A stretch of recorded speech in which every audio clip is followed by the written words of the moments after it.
So you think you know Wix, but do you really? First up, we've got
It's time for Michigan Sports Talk Morning Show, broadcasting live all across the state of Michigan and Northwest Ohio. This is X's and Bros. Stroud is sacked again. Oh, John, swings it out to Sadiq Bey. Gets Benny in the corner. To Abdul-Rahman at midcourt. Extra pass. And it goes for the win. The three-pointer by Jordan Poole. Here's the give. Walker! Kenny Walker! Touchdown! Smarty! Goff's got it. Back, looks, throws, ends up. Yes! Caught! Touchdown, Detroit Lions! They did it! Amon-Ra St. Brown in the receiving end! Sends one to deep left center field. Back it goes, and that ball's out of here! A grand slam from Miguel Cabrera. He's got 2 goals. Larkin in on goal. Scores! His first career hat trick in his 7th season for Dylan Larkin. Here's your host, Anthony Bellino.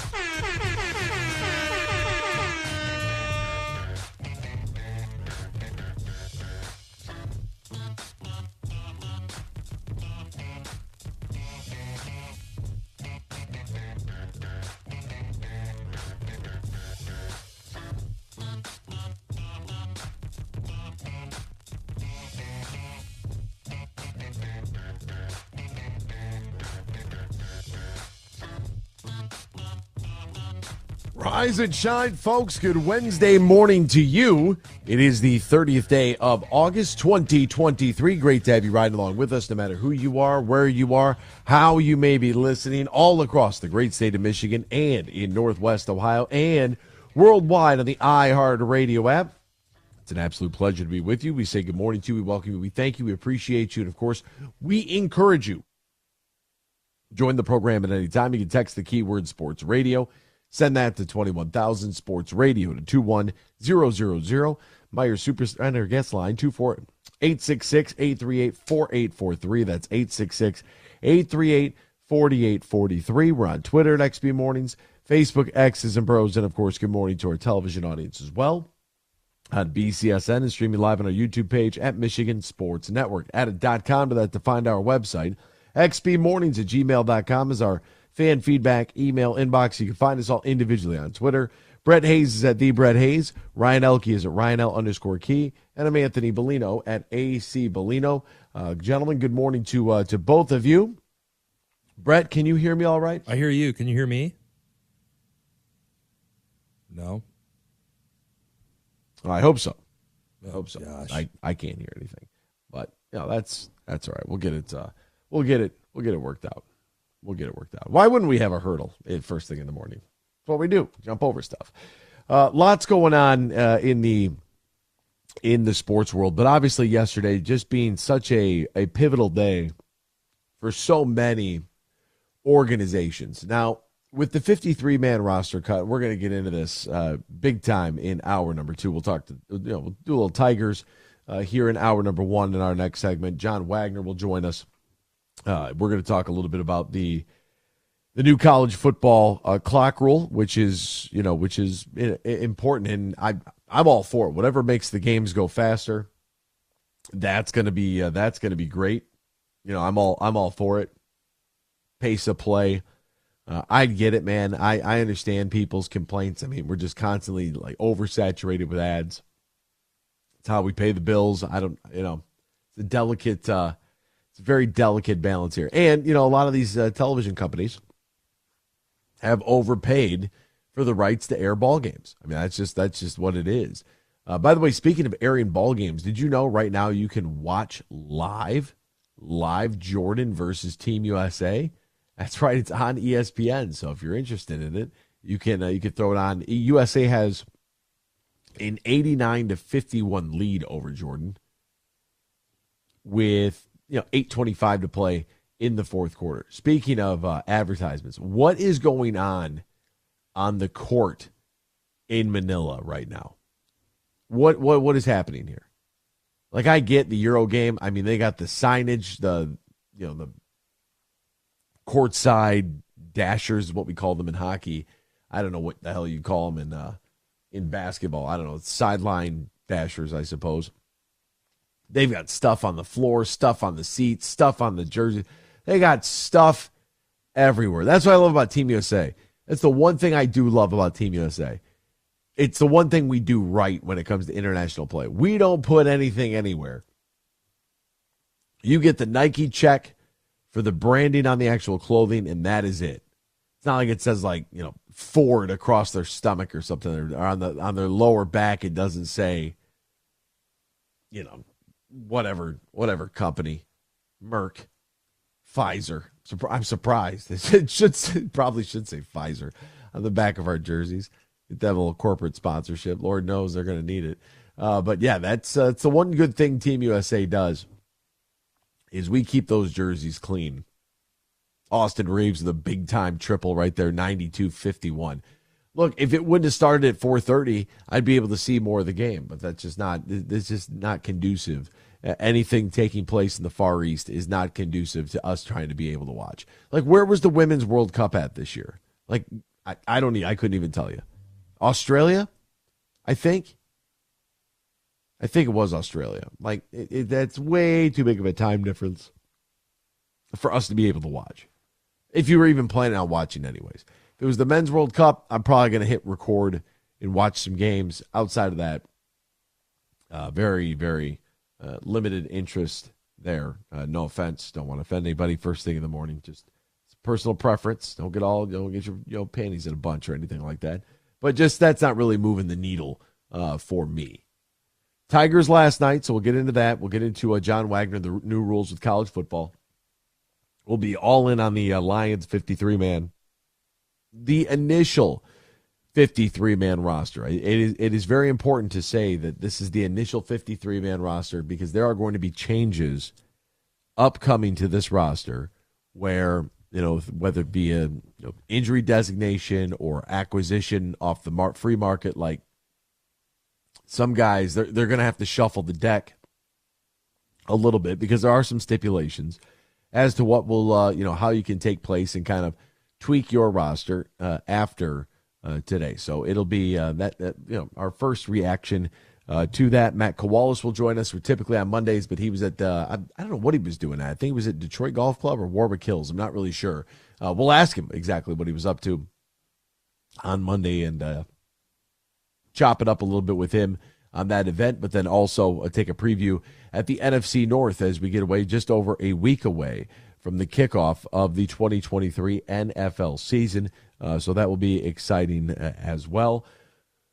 I still can't believe it is this is such an exciting time. Football is finally here. I always kind of dread baseball season because it's all there really is, and then, every once in a while, there'll be an event like a World Cup or something. This FIBA World Cup will take place. Like, cool. It's on. It's the only time. This might be some of the only minutes I get to see Team USA, and we're up 94-51. So, like, you get what they're going to go out there and do. They're just going to drill these guys, and it is what it is. But there was this big debate as well over world championships. I don't know if you guys have seen this. I don't know if you've seen this, but I don't even know what the guy's name is. Some track star says it bothers him when he watches NBA games and they see on their banners world champions. And he wants to know how, if you win the NBA championship, how are you a world champion? Like, I see his argument, and I guess we could talk about this a little bit further and a little bit in depth because we have an international competition going on right now. But, like, the NBA is the best league in the world. Just like Major League Baseball. Those are the best players in the world. If you can play, they will find you.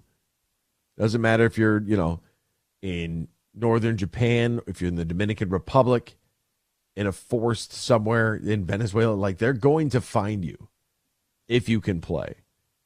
And so I get why, the NBA would say, like, what's the worst ranked or the highest ranked international player that's not in the NBA? Like, where would he rank at?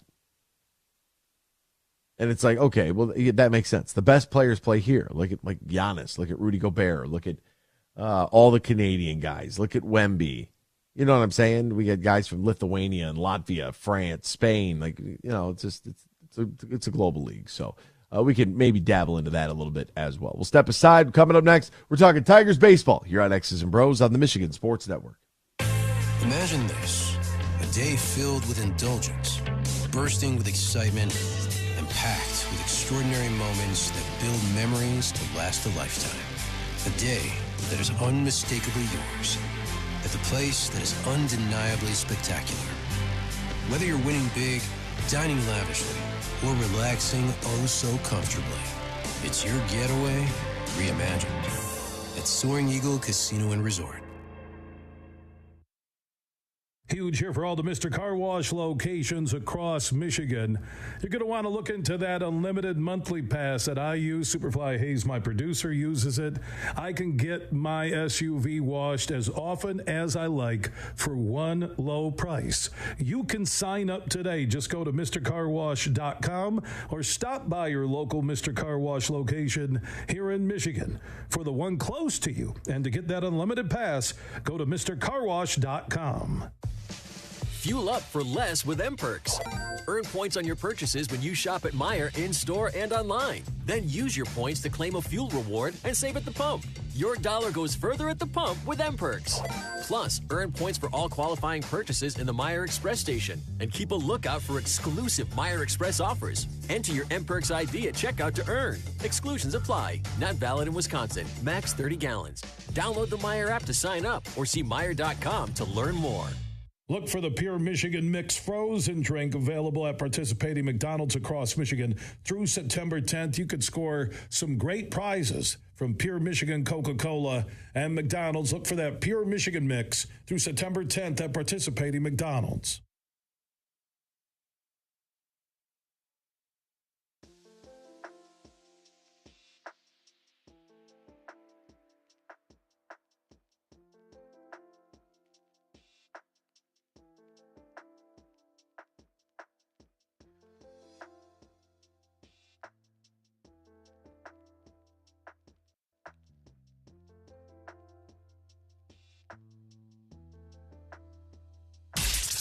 Big news. I have a little news flash. Let's check the headlines. Nah, it's real news for once. The biggest stories in the local. Big news. I have a little news flash.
This is X's and Bros on the Michigan Sports Network. 1,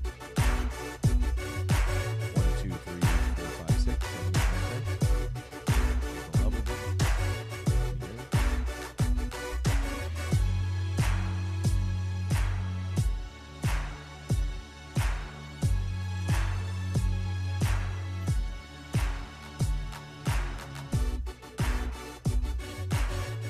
Welcome back here to X's and Bros on the Michigan Sports Network. Brett Hayes, Ryan Elke, Anthony Bellino, all joining you. Thank you for joining us. You know, you've waited all year for this, and the time has finally arrived. College football is back, and so are the traditions, the tailgates, and the great offers from the DraftKings Sportsbook.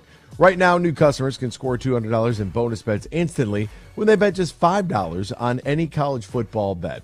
Kick off the season with the DraftKings Sportsbook. Download the app right now. Use the promo code HUGE, where new customers can score $200 in bonus bets instantly when they bet just $5 on any college football bet. Only at DraftKings Sportsbook, only using the promo code HUGE. Now, if you or somebody you know has a gambling problem and wants help, needs help, call the Michigan Department of Health and Human Services Gambling Disorder Helpline, 800-270-7117. 21 plus, Michigan only. Bonus bets expire 7 days after issuance. Eligibility and deposit restrictions do apply. See terms at sportsbook.draftkings.com/football terms. So, folks, just as a heads up until we get this worked out, we won't be able to take any calls on the Meijer Supercenter guest line because I can't hear anybody. But apparently you can hear me, so that's always dangerous. Text the keyword sports radio, send that to 21,000. That's sports radio to 21000, or you can tweet directly at me if you'd like, at AC Bellino. Tweet the show at XB Mornings.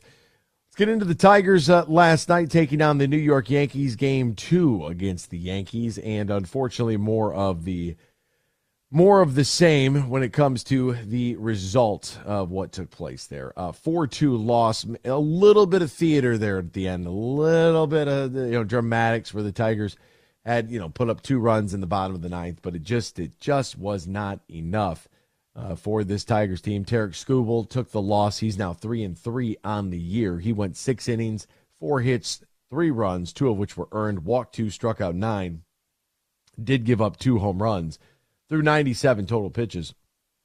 I really don't feel like that's that bad. I feel like 6 innings and 3 runs and only 2 of them were earned. Like, it really ain't that bad.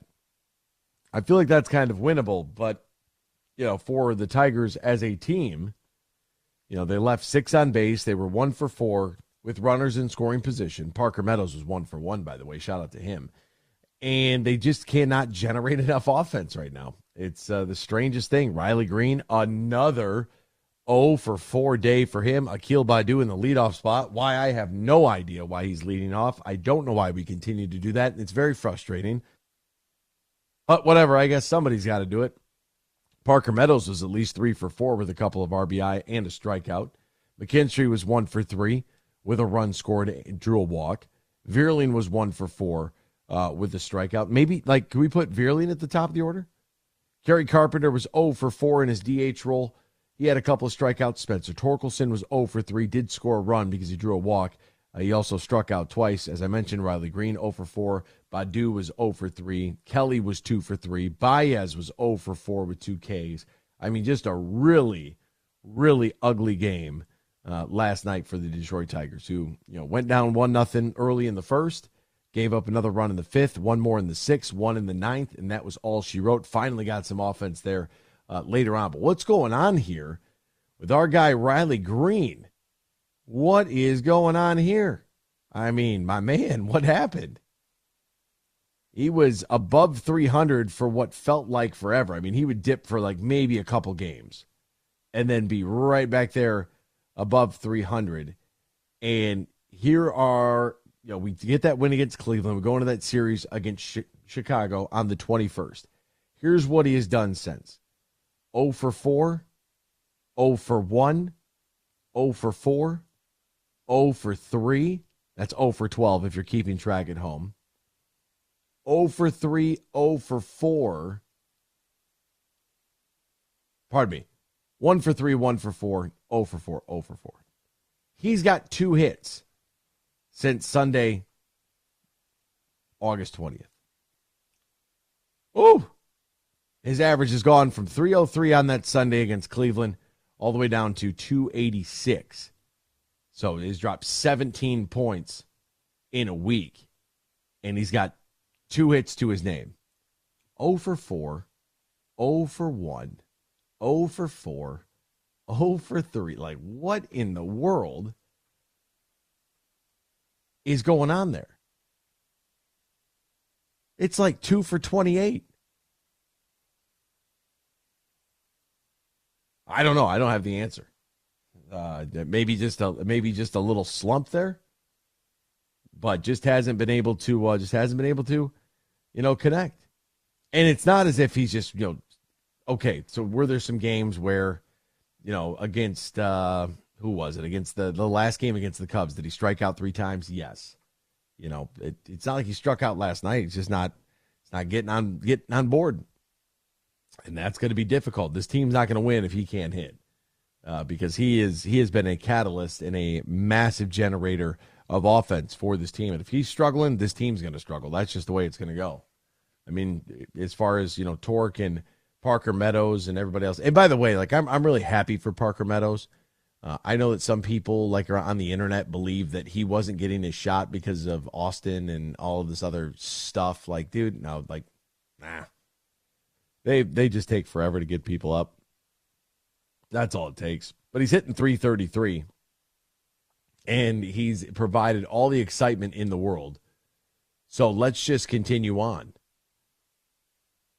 When it's time to bring somebody up, you bring them up. Bring them up. And all I was really asking for out of the Detroit Tigers going into this series, because it's not like the Yankees are world beaters. Just because they have the pinstripes and the logo on doesn't mean that they're going for the World Series this year. But, all I was really, if you have this series, and I get it, you lost the 2 out of 3 against the Astros. It's a pipe dream. You're 9.5 games back of the division. You're running out of time. You're not going to win the division, so you're not going to go to the playoffs. But here's something that I find very interesting, is that the Oakland Athletics are a team that's terrible, just god-awful in baseball. Hey, they're at least 5-5 in their last 10. You know what I mean? They're playing right around 500 ball over their last 10. The Tigers would have needed to go on one of those big runs where not only do they win 3 or 4 in a row, but also they get a little bit of help, and they go on some sort of winners out of 13 out of 15 or something like that. And right now, for whatever reason, I don't know what it is, but they are making the Yankees look like this is the old Yankees that are the divisional leaders, and that's just not the case. Baltimore still runs the AL East. They have a 19-game lead over the New York Yankees. The Baltimore Orioles have a 19-game lead over the New York Yankees. Let that sit in. They're 8-2 in their last 10. Just dominating. The Tampa Bay Rays are 2.5 games back at 81-52. And then you have Toronto at 72-61, 11.5 games back. Boston 69-64, 14.5 games back.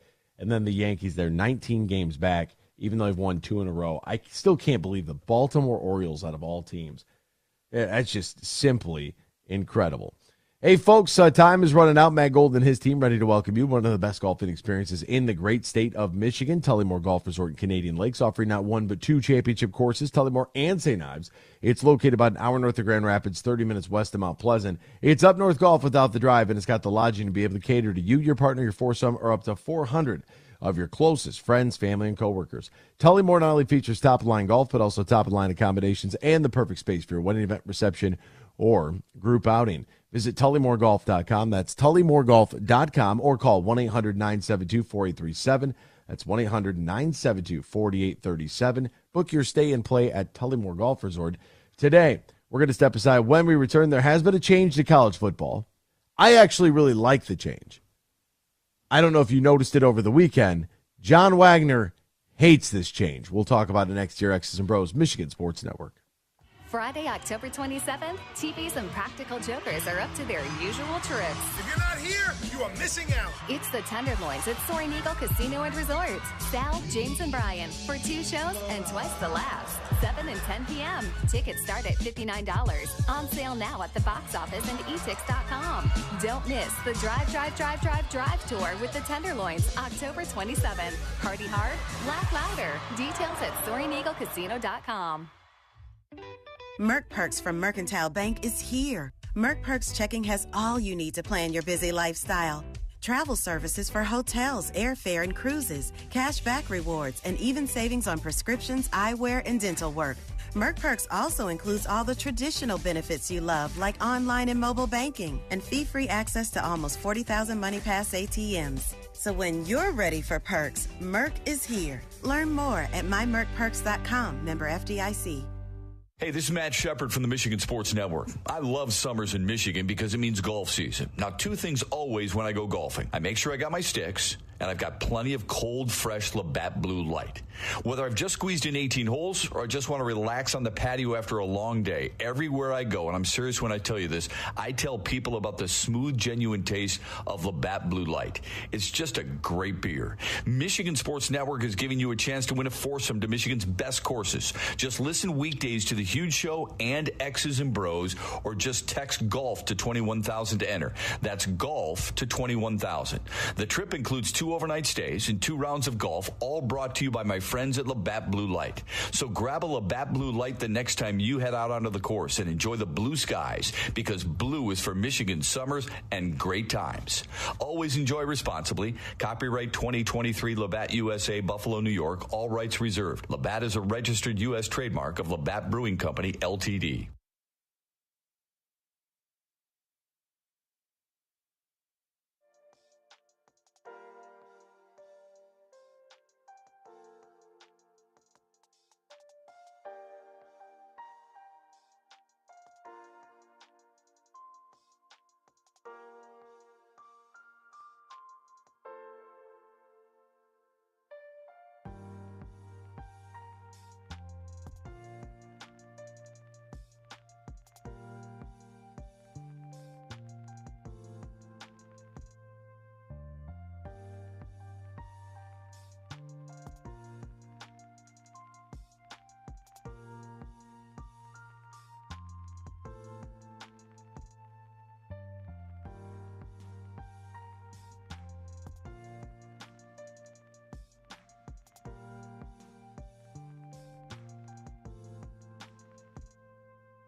This is X's and Bros on the Michigan Sports Network.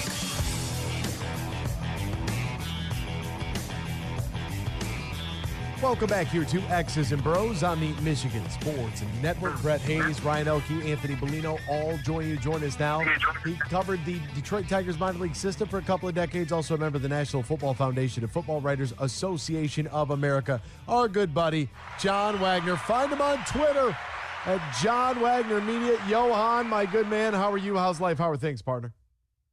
Anthony, I am a little slice of heaven. How are you this fine morning? I'm ready to go. John, I am pumped up for an exciting weekend of college football on the center stage before the NFL kicks off a week from tomorrow with the Detroit Lions taking the national stage against the Kansas City Chiefs as they raise a banner and get their rings, and then they get their rear ends handed to them by Dan Campbell in the Honolulu blue and silver next Thursday. I'm living the dream, John. It's the best time of the year right now. It's like Christmas. How are you? You good? Everything good over there? Are you ready for some real college football, not that week 0 shenanigans? There's a fair amount of shenanigans on week 1 as well, Anthony. There are a few good games, but before we launch into that, did you watch any games last weekend, week 0, as it were? Did you watch any games? I saw a little bit of Notre Dame trounce Navy. It's the Naval Academy. Those gentlemen have a lot more on their plate than just playing football. But hey, it's a novelty idea. I get it. And then you had number 6 USC, which, Caleb Williams, right back where he left off, 4 touchdowns and 278 through the air. But San Jose's offense shocked me a little bit against USC's defense. I think we might want to circle the Trojan defense there as something, to look out for. Typically, you use Trojans for protection, but they couldn't protect their own end zone. No comment on that. By the way, and so you know, I know a lot of Notre Dame haters out there are thinking, they're anointing Sam Hartman as the next coming and so on and so forth. Remember, he's a real deal. He's a very, very good quarterback. Notre Dame, for a year at least, is going to have really good quarterback play. That's a guy who elevated Wake Forest for several years. So that dude, he can play. Now, is Notre Dame He for should real? be able to play. The guy's this is his 6th year in college football. The guy's thrown 1,600 attempts. He better be able to play. And those are the rules, dude. Don't hate the player here, But here's something that I got to find out if you hate or love. Speaking of haters and lovers, because I know you're a little bit of both, Anthony. So when you were watching Notre Dame and Navy, and you were watching when the clock kept running on first down, did you like it? Did you not like it? What was your reaction? Did I like it? I love the new rules to increase the pace of play in college football. Now that MLB's got their stuff figured out, in college football, they were next. And I'll tell you, the next league after that is the NBA in the final 5 minutes. Then we're good. We're good across the board. That stopping the clock on first downs was the dumbest thing. The fact that we had to sit through decades of that, it was just beyond annoying. Keep the clock moving. What are we doing out here? We don't need 4.5 hour games. Anthony, I could not disagree with you more. That rule is brutal. It's an abomination. If you're worried about 4.5 hour games, why don't you hit the real root of the problem? The real cause isn't the clock running on first down. And you know what it is. It's commercials. It's too many that take too long, especially if you're in that stadium waiting for the guy in the red hat to get off the field so we can play again. That first down rule is brutal. You are taking away plays from a game. We've got to take away plays. You got to have fewer plays so that there's fewer instances where a player could potentially be hurt with some sort of catastrophic brain injury for all those wackos out there. That's what they do. Anthony, that's foolish. Now, if you're worried about that, let's not play the game. That's the only way. Hold on real quick. So I'm not worried about that. That's the rhetoric being spewed nationally. I don't care if they go out there with sledgehammers in their hands, John. I'm here for football, full contact sport. I remember the days of Ronnie Lott and the Brian Dawkinses of the world and linebackers that hit and wide receivers wouldn't even run across the middle. They were afraid to, and that's why Jerry Rice is the greatest wide receiver of all time. I don't care what these kids say. That man played in the era where people got in. ESPN had its own segment dedicated to it called Jacked Up. You can't even say it anymore. It's like, oh, somebody got hit. Well, yeah, but now let's go back to the problem. The problem is when you're changing the clock on those first down plays, you're taking away plays from the game. That's stupid. I mean, there's just no other way to look at that. You're going to have fewer plays in the game, and you think that's a good thing? That's a terrible thing. That's brutal. If you want to shorten the game, and I think we all want to shorten the game, you know what the solution is. And it ain't the clock on first down. It's fewer commercial breaks and fewer commercials during those breaks. You know it. I know it. Everyone knows it. Let's get that done. And that leads me to my bigger problem. And when I watched that game, I tweeted out how disgruntled I was that we're watching fewer games. And some people disagreed. You have my permission to be wrong. Go for it. Knock yourself out.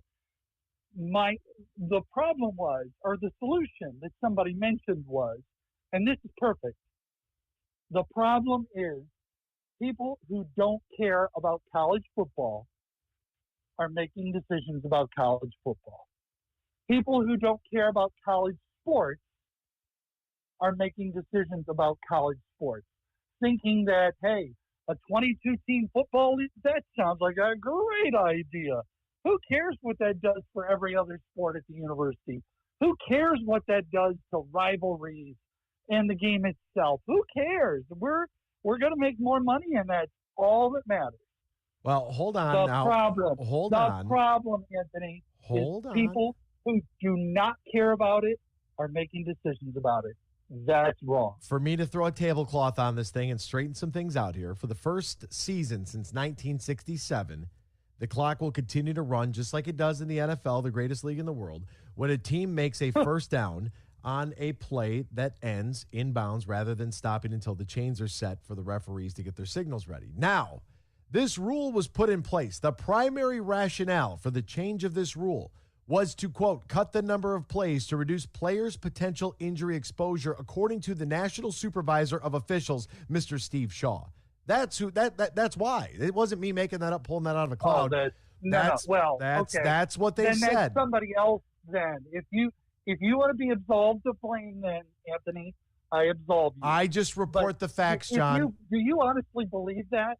Do you honestly, in your heart of hearts, believe that's why they did that? Do you believe that? No, because what they're looking at is the NCAA Rules Committee that put this rule in place thinks that they might trim 7 or 8 plays from the average of about 180 per game in 2022. And if you reduce it 8 plays over the course of a 12-game season, that's 96 plays is all we're looking at. So basically 100 fewer exposures for anybody to get hurt and advance towards the playoff. And people, when they start talking about the number of games, you got to win 15, 16, sometimes 17 in high school football to win a state championship. I just don't like the fact that the clock stopped when a play was inbounds. The clock should keep going. I get your grievance against commercials. Trust me. I'm in the same boat. When we were playing Illinois last year and it was like subhuman temperatures out there and my little fingertips were freezing off, my feet were cold, I was like, yo, we got to get this game moving. What are we doing here? God forbid anybody get injured. That's the Blake Corum game. He gets injured. There's a stoppage. I'm obsessed with stoppages. That's all I'm looking for, because every time once a play comes to a stop, folks, that's where somebody's in my ear yelling at me, getting ready to go do whatever we're about to do. So I'm concerned about the stoppages. TV timeouts, yeah, nothing more than 2.5 minutes. That should be the max, but that's just me. Yeah, well, and my problem is that when you say that we're doing this to help protect our players, that's disingenuous.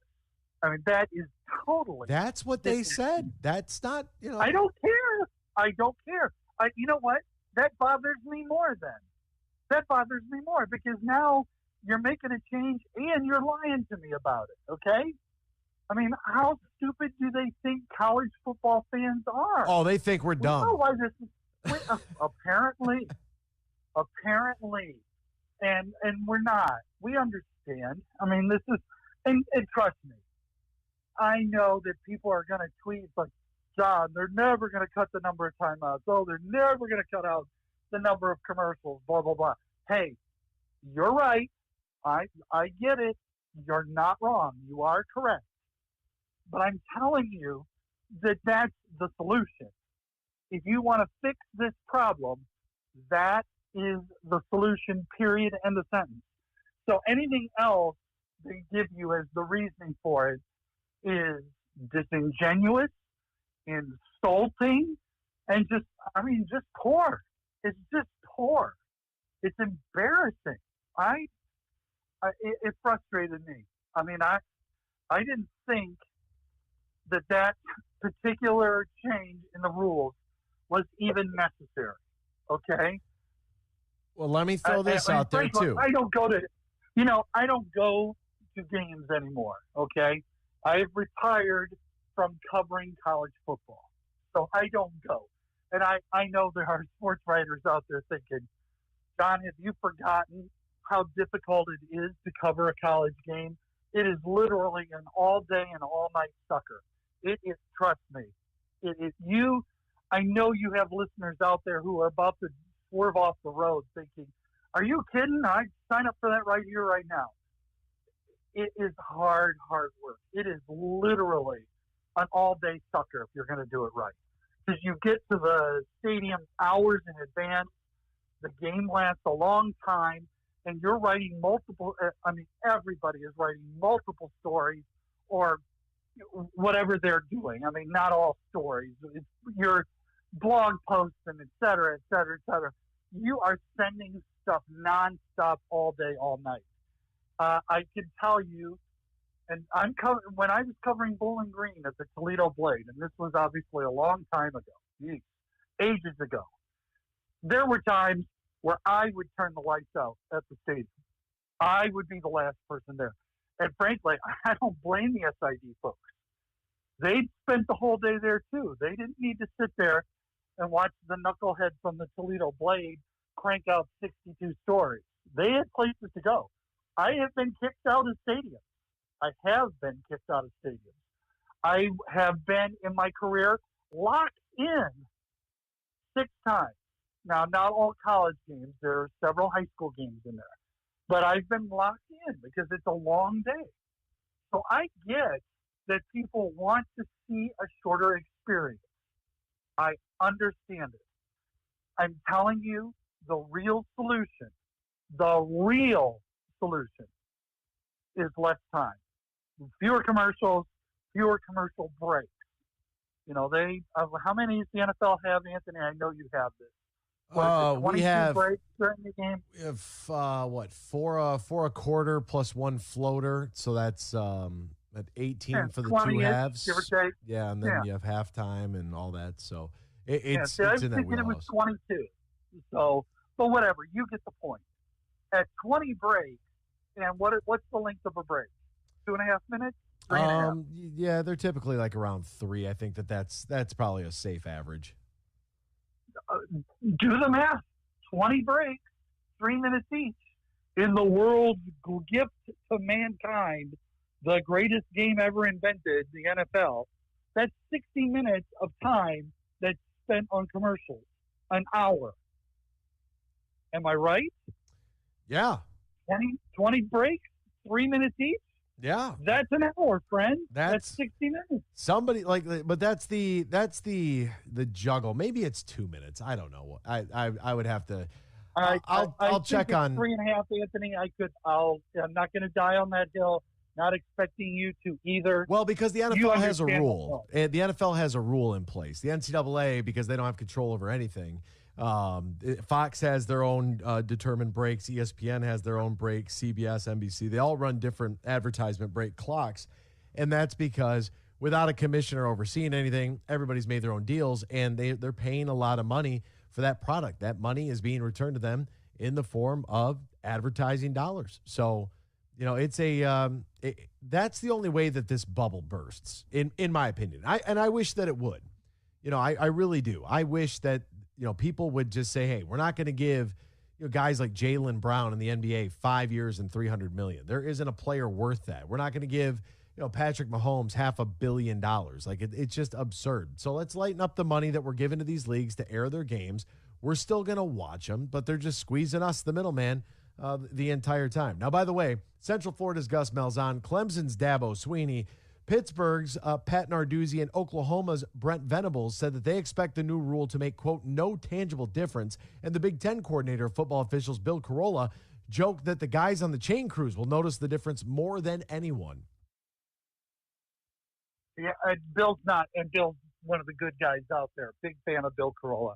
He's right. I mean, the chain gang is going to have to be on the mark. Better hustle. Are the two sideline refs. Like, okay, you can move. Okay, you can move. Because those chain gangs are not allowed to move until the official tells them to move. So, that those officials have a new weight on their shoulders. They got to go. They got to move. Especially when things are popping and the team's trying to move fast. So, yeah. But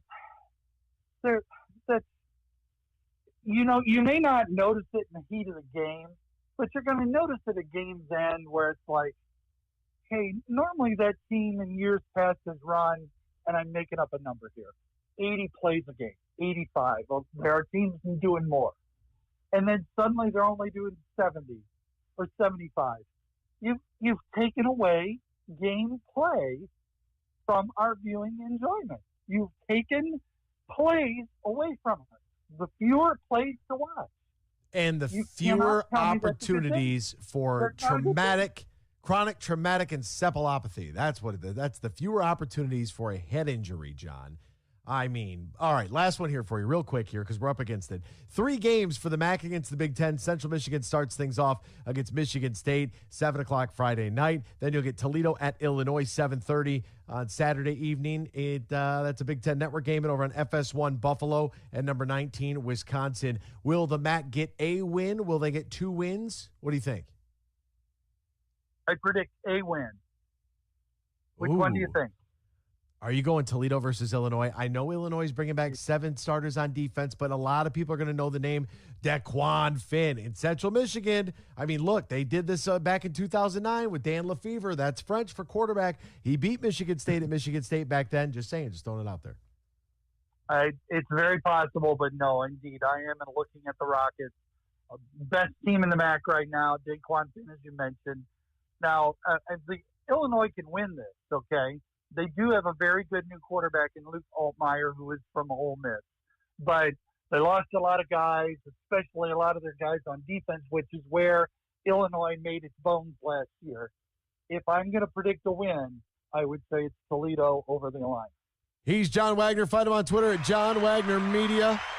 And he just wants games to last 5 hours in every sport. John, my friend, I appreciate you, partner. Thank you so much for your time today. I take 5.5 if I could. That's why God gave us remotes. I hope you and your listeners have a great holiday weekend. Phone line is back up. We can hear things. We're ready to go for hour 2 next. X's and Bros, Michigan Sports Network. Bill Simonson here for my good friend Josh Garvey. He is a managing partner at Bean Garter, soon to be Dorn Mayhew, and they'll be stronger together.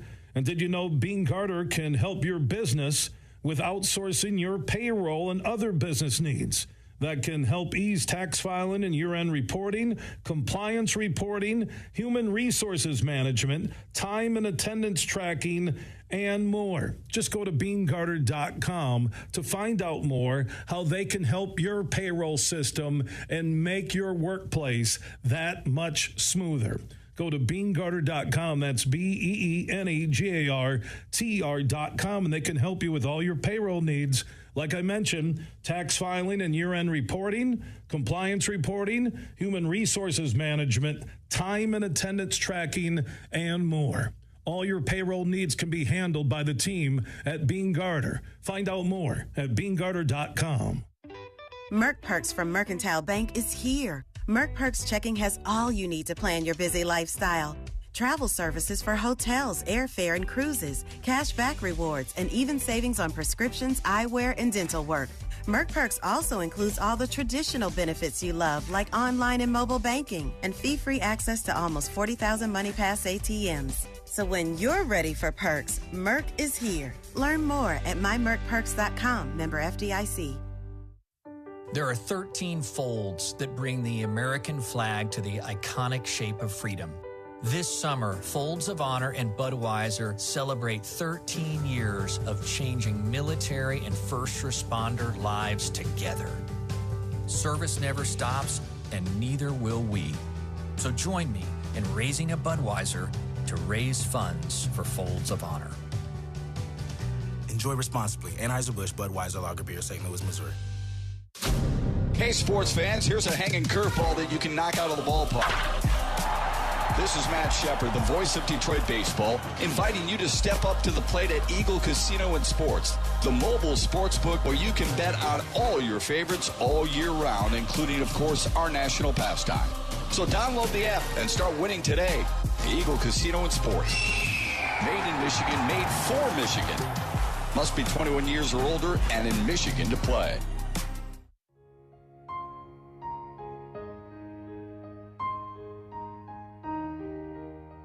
If you or your family is touched by autism, learn more about Freddy's Foundation at #PopTheTap at freddythepizzaman.com. That's FREDI, thepizzaman.com, or email freddythepizzaman@gmail.com.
Good morning, everyone. It's time for Michigan Sports Talk Morning Show, broadcasting live all across the state of Michigan and Northwest Ohio. This is X's and Bros.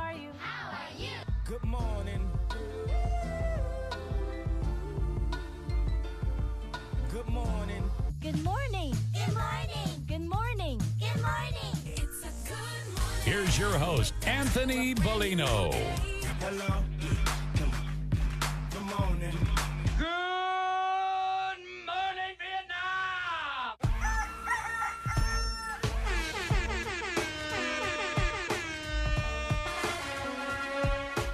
Rise and shine, folks. Welcome back here. Hour number 2, X's and Bros, coming at you right now on this 30th day of August 2023. So great to have you ride along with us, no matter who you are, where you are, how you may be listening, all across the great state of Michigan and in Northwest Ohio and worldwide on the iHeartRadio app. We say good morning to you. We welcome you. We thank you. We appreciate you. And, of course, we encourage you. Join the program at any time. You can text the keyword Sports Radio and send that to 21,000 Sports Radio to 21000.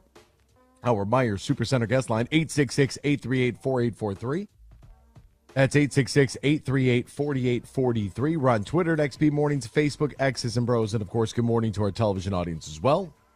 On BCSN and streaming live on our YouTube page at Michigan Sports Network. Add a .com to that to find our website. xbmornings@gmail.com is our fan feedback email inbox. And you can find us all individually on Twitter. Brett Hayes at the Brett Hayes, Haze.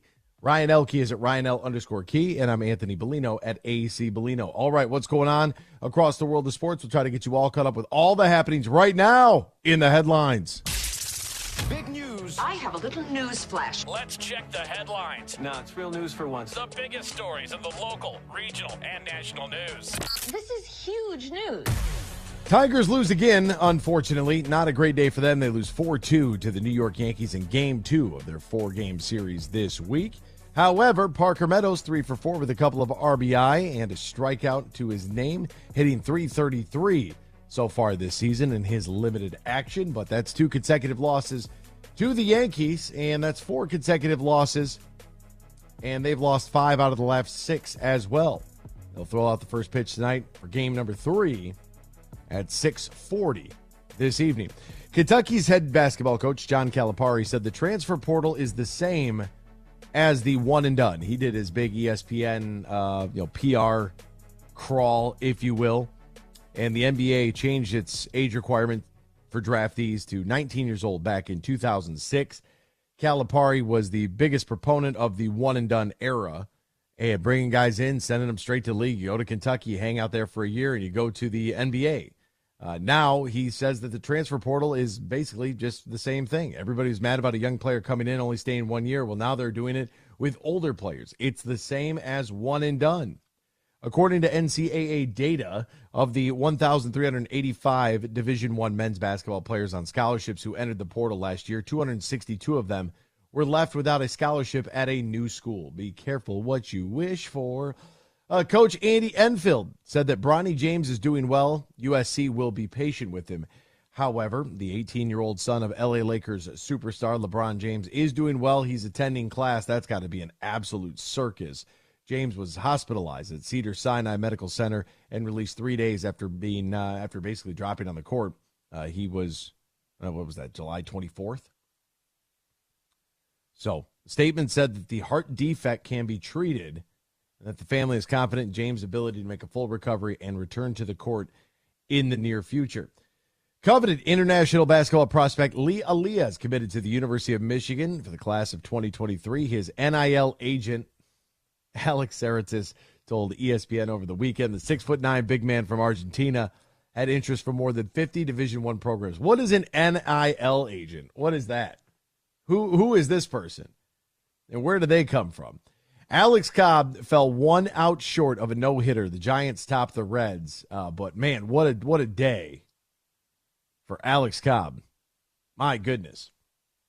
Guy was really lights out and oh so close. He was 1 out away from a no-hitter. And then Spencer Steer doubled with 2 outs in the 9th inning in San Francisco's 6-1 win over the Reds. His 131 pitches were the most in his career and the most by any pitcher in the majors this season. 83 of those were for strikes. Lucas Giolito is among a host of Angel players that have been placed on waivers. They are just running through it now, dumping everybody. Other notable name there, Hunter Renfroe on that list as well. The Indianapolis Colts have not traded Jonathan Taylor. The running back remains on the PUP list, which means he'll be ineligible for the first 4 games of the season. Adjust your fantasy lineups accordingly. And if you listen to this program, this is what we said was going to happen. All they were doing was like, hey, if you want to go seek a trade, go seek a trade. Then whatever he came back with wasn't going to be good enough, and say, see, your market value is not as high. Like, you think that, they were asking for a Christian McCaffrey return. They weren't going to get that. And now look at you. Now what do we do? Stalemate, unhappy player, unhappy organization, loudmouth owner, rookie quarterback, and not a single player on their initial 53-man roster that's over the age of 30. I'm just saying that doesn't bode too well. Now, the Colts, by the way, for their first 4 games, he's going to miss the Rams, the Ravens, the Texans, and the Jaguars. So some AFC South action there for you. Divisional games. Rookie quarterback. The Bills' Von Miller is going to stay on the PUP list as well. However, Damar Hamlin has made the 53-man roster, so he's back out of the football field. The Patriots have waived quarterbacks Bailey Zappi and Malik Cunningham. They are both gone now. So that should solidify Mac Jones' standing as the team starter. And there's now a noticeable void there behind him. Zappi started 2 games in place of Jones last season, and we know what happened there. He was 65 of 92 for 781 yards, 5 touchdowns, 3 picks. Very interesting that they decided just to move on from him. And that's very peculiar there. We'll see, according to Zach Taylor. He was evasive about Br0's practice status. Remember, the Cincinnati quarterback is not practicing. And Taylor quickly and firmly denied that Br0's absence is related to his inability for his side and the Bengals to come to a long-term contract deal. Br0 has not participated in practice since he suffered that right calf strain on the second day of preseason workouts. Cincinnati's one of those teams that I would definitely take down off of that. Hey, who could potentially make the playoff board? You can't only go a day and a half of practice, miss the entire preseason, and expect somebody to come out there and sling it. If he does, good on him, but that's just not my expectation for him. The Mavericks have waived JaVale McGee a year after signing him to start. They let him go yesterday. That's kind of strange. McGee started 7 of the first 9 games, fell out of the rotation about a month into the season, played sparingly the rest of the way, and they have cut ties. It doesn't matter. They've got the ultimate stopper on their team, and that's Kyrie Irving. Kyle McCord has replaced C.J. Stroud as the Ohio State starting quarterback. Congratulations. It's been an off-season battle with Devin Brown as the team is looking to replace last season's starter, C.J. Stroud, who was the number 2 selection in the NFL draft and named the starter for the Houston Texans. Boy, oh boy, we've had our first quarterback, quote-unquote, controversy at Ohio State in quite some time, right? They just went back-to-back-to-back quarterbacks, and now, okay, we'll see what now, I would expect both players to play early on in the season. In fact, every team should expect their guys to be playing in all of these games. Here's your starter. We get through the first half. Maybe you play the third quarter, and let's get some of the backup guys some reps as well. Iowa quarterback Cade McNamara is questionable for their opener against Utah State. So he's got that right leg injury that he went down with a while back. And, that was August 13th when he was scrambling in practice, and his leg just gave out. They're calling it a soft tissue strain, whatever that means. Kirk Ferentz, the head coach, said, quote, "The thing we have to judge as we go along is how effective he can be. Can he go out and perform in a way that is representative of the kind of player he is? Kind of day by day. We'd obviously love to have him out there, but we also want to make sure he can perform at a high level." Very, very interesting.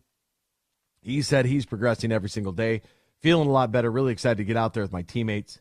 A decision to play is really going to come down to the coaches and the medical staff. If McNamara can't play, Iowa will likely turn to Deacon Hill, a transfer from Wisconsin. Hill appeared 1 game last season for the Badgers, did not attempt to pass.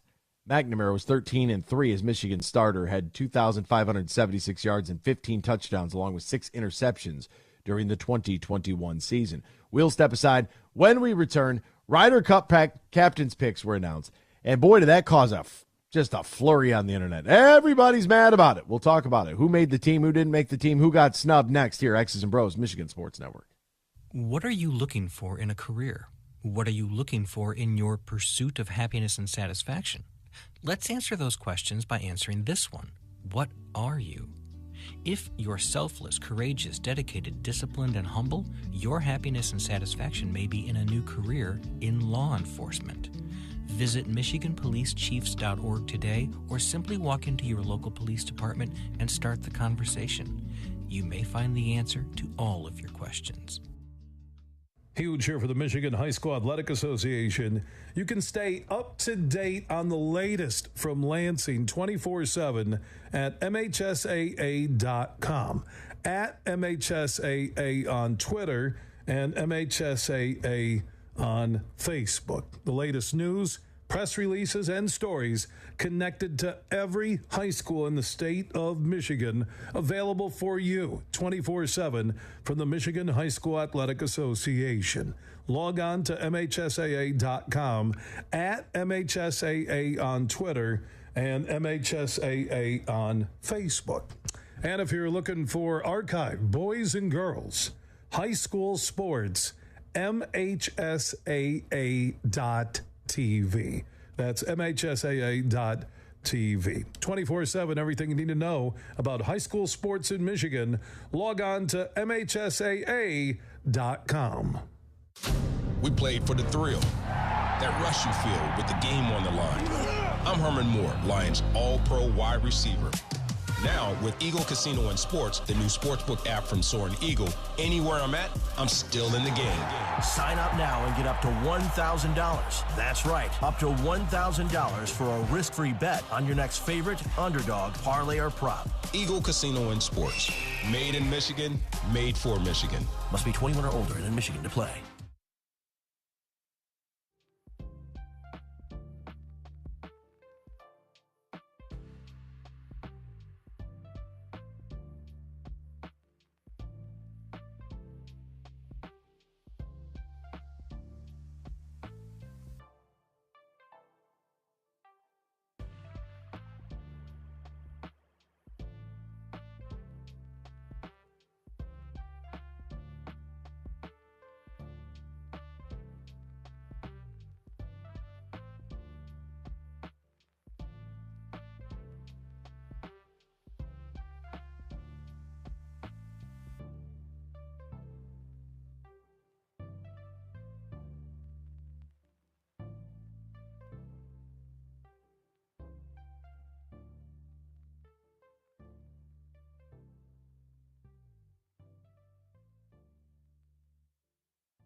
Traverse City to the Glass City, GR to the Motor City. You're listening to X's and Bros on the Michigan Sports Network.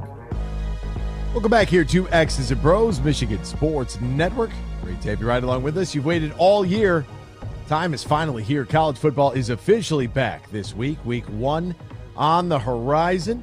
So are the traditions, the tailgates, the fight songs, and the great offers from the DraftKings Sportsbook. Right now, new customers can score $200 in bonus bets instantly when they bet just $5 on any college football wager.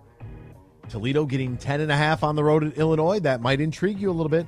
Kick off the season with the DraftKings Sportsbook. Download the app right now. Use the promo code HUGE. Promo code HUGE. New customers can score $200 in bonus bets instantly when they bet just $5 on any college football bet. Only on DraftKings Sportsbook. Only using the promo code HUGE. Now, if you or somebody you know has a gambling problem, wants help, needs help, call the Michigan Department of Health and Human Services Gambling Disorder Helpline. 800-270-7117. 21 plus Michigan only. Bonus bets expire 7 days after issuance. Eligibility and deposit restrictions to apply. See terms at sportsbook.draftkings.com/football terms. Here is a one text. Michigan had a quarterback controversy last year. Basically threw one out to the Wolves and still won the Big Ten. They just couldn't win after that. Can't help himself. Ohio State hasn't had a debate about quarterback in a few years. That's it. That's all. That's all I was saying. And it's interesting to see how these quarterbacks will perform, who gets what reps. I think that's going to be very, very kind of uncharted, definitely uncharted waters under Ryan Day. So we'll see. That's all I was saying. That's all I was saying. We didn't throw one out to the Wolves. Nobody said that Cade McNamara couldn't stay at Michigan. Nobody said that. When Cade McNamara decided to enter the transfer portal, I was one of the biggest proponents of good luck. I hope it works out for you. I hope you're successful. I appreciate all your work here. And I left it at that. Cade McNamara and I personally left on good terms. That's all. If you want to yell and scream and kick your feet about him transferring in the Big Ten, totally fine. Dude, you're entitled to that. If you want to be mad at him for leaving, you could do that too. You know, if was there something that, you know, somebody said from his family that upset you, fine. But kids are transferring right and left. Kids are decommitting right and left. It's the Wild West in college football. That's why I don't blame anyone when they say, you know what, I kind of like the NFL. I kind of like the NFL and the way that the NFL operates because there's rules to all of this. And we don't have to deal with any of that as an NFL head coach. Like that's a beautiful. Our GM does the contracts. We talk about what groceries we have in the kitchen and how we want to cook and what kind of meal we want to prepare. That's what we do. Outside of that, you don't have to deal with any of this nonsense because that's what it is. How about the kid from Nebraska, by the way? Did you see that video, Eric? What's his name? The tight end who had allegedly, according to on3.com, allegedly had an NIL value of $92,000. At tight end, broke into a vape shop using a piece of like chipped concrete and was stealing vape products. And then by the time like he was exiting the building, the police were already there waiting for him. There was like 8 cops. Threw his career away. And like, that's an all-timer. If you haven't seen the video, I forgot where I saw the video yesterday. I thought that I retweeted it. Apparently I didn't. But yeah, an NIL valuation of $92,000 for a Nebraska tight end out there breaking into vape shops, stealing pipes and God knows what else. You can't make that kind of stuff up. So, yes, if you want to somehow parlay Ohio State having their first debate at quarterback under Ryan Day and the first debate of quarterback in, 4 or 5 years, like, sure, you can bring Michigan into that conversation. Michigan has absolutely nothing to do with that. Not a single thing. Now, I want to address El Chirpo, who's chirping at me right now on the Twitterverse. El Chirpo, here's the deal, man. I don't need to see a 4-hour college football game. Pace of play matters, right? Especially when your team's got the ball and they're trying to drive And we got to hit these TV timeouts that are taking, 3 minutes plus. Like, it's just unnecessary. Now, as for Mr. Wagner's comments about how difficult the job is, you got to get there early. Like, I get it. Every job is different. Every job has its own stresses, so I don't want to take anything away from that.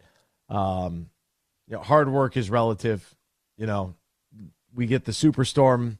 I'm driving to work Saturday morning early, and I saw in a group message that one of our other buddies was up, so I called him. He was going into work. He works for DTE, so they were working 16-hour days. A little different. Strenuous is in the eye of the beholder.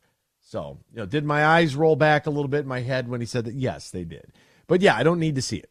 And the reason they shortened the game is exactly why, and as I explained to John Wagner, they wanted less plays. That's what they said. Whether you believe that or not is totally up to you. It's the reason that people have pushed back against the 12-team playoff, which I don't know how you could ever push back against a real playoff and say, well, it's too many games. And I brought up the high school example umpteen million times. Speaking of high school, Detroit Catholic Central against Toledo Central Catholic. That is a monstrous game Friday night for two high school teams that have listeners in our area. So that's a lot of fun. Here it is. Ryan, I just saw Ryan send it over at Reddit College Football. That's great. It's the Eric Gilbert, the burglary and arrest footage. So there you go. It's been retweeted. My text wasn't about Cade. Reread. Michigan had a quarterback controversy last year. Basically threw one out to the Wolves and still won the Big Ten. Who did they throw out to the Wolves?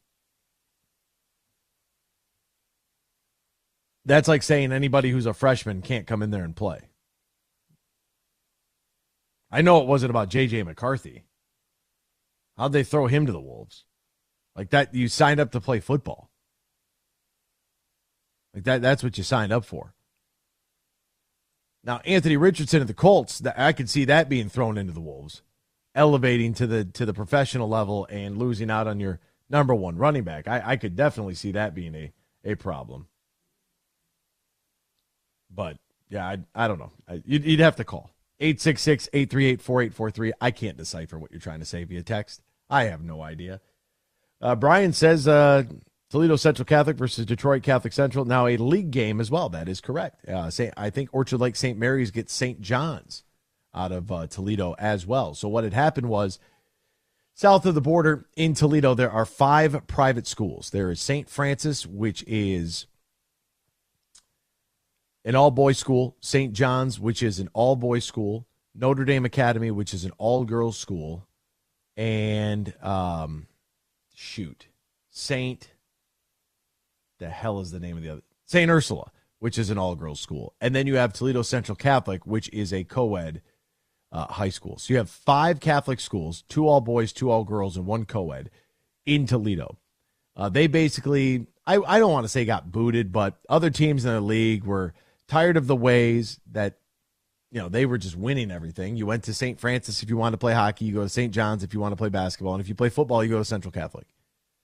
I mean, that's pretty well known at this point if you live in that area. And so what had happened was all the public schools decided, no, we're going to go play in this other league over here. We're going to kick all you guys to the curb. So they joined the league in Michigan. So they're going to have ridiculous commutes, but they got to find somebody to play. They got to have somebody to play with and somebody to play against. And so, DCC is not unfamiliar to Toledo Central Catholic. Those have played. So, if you reread, basically it says Michigan has a quarterback controversy and won, so Ohio State could too. Ohio State absolutely can win. The good news about Ohio State's quarterback controversy is that if you throw the ball to a wide receiver at Ohio State, you're throwing it to a future pro, and that's awesome. So good for them, and good on them. I'm not saying they can't win. I'm just pointing out that look, it's the first time it's happened in a while. So it's something for Buckeye fans to talk about a little bit. We'll step aside. We'll come back. Lions 53-man roster. The initial one has been announced. Let's take a look at it next year. X's and Bros, Michigan Sports Network. Mercantile Bank is committed to delivering financial solutions that empower businesses to achieve their goals. We take time to understand you and what makes your business unique.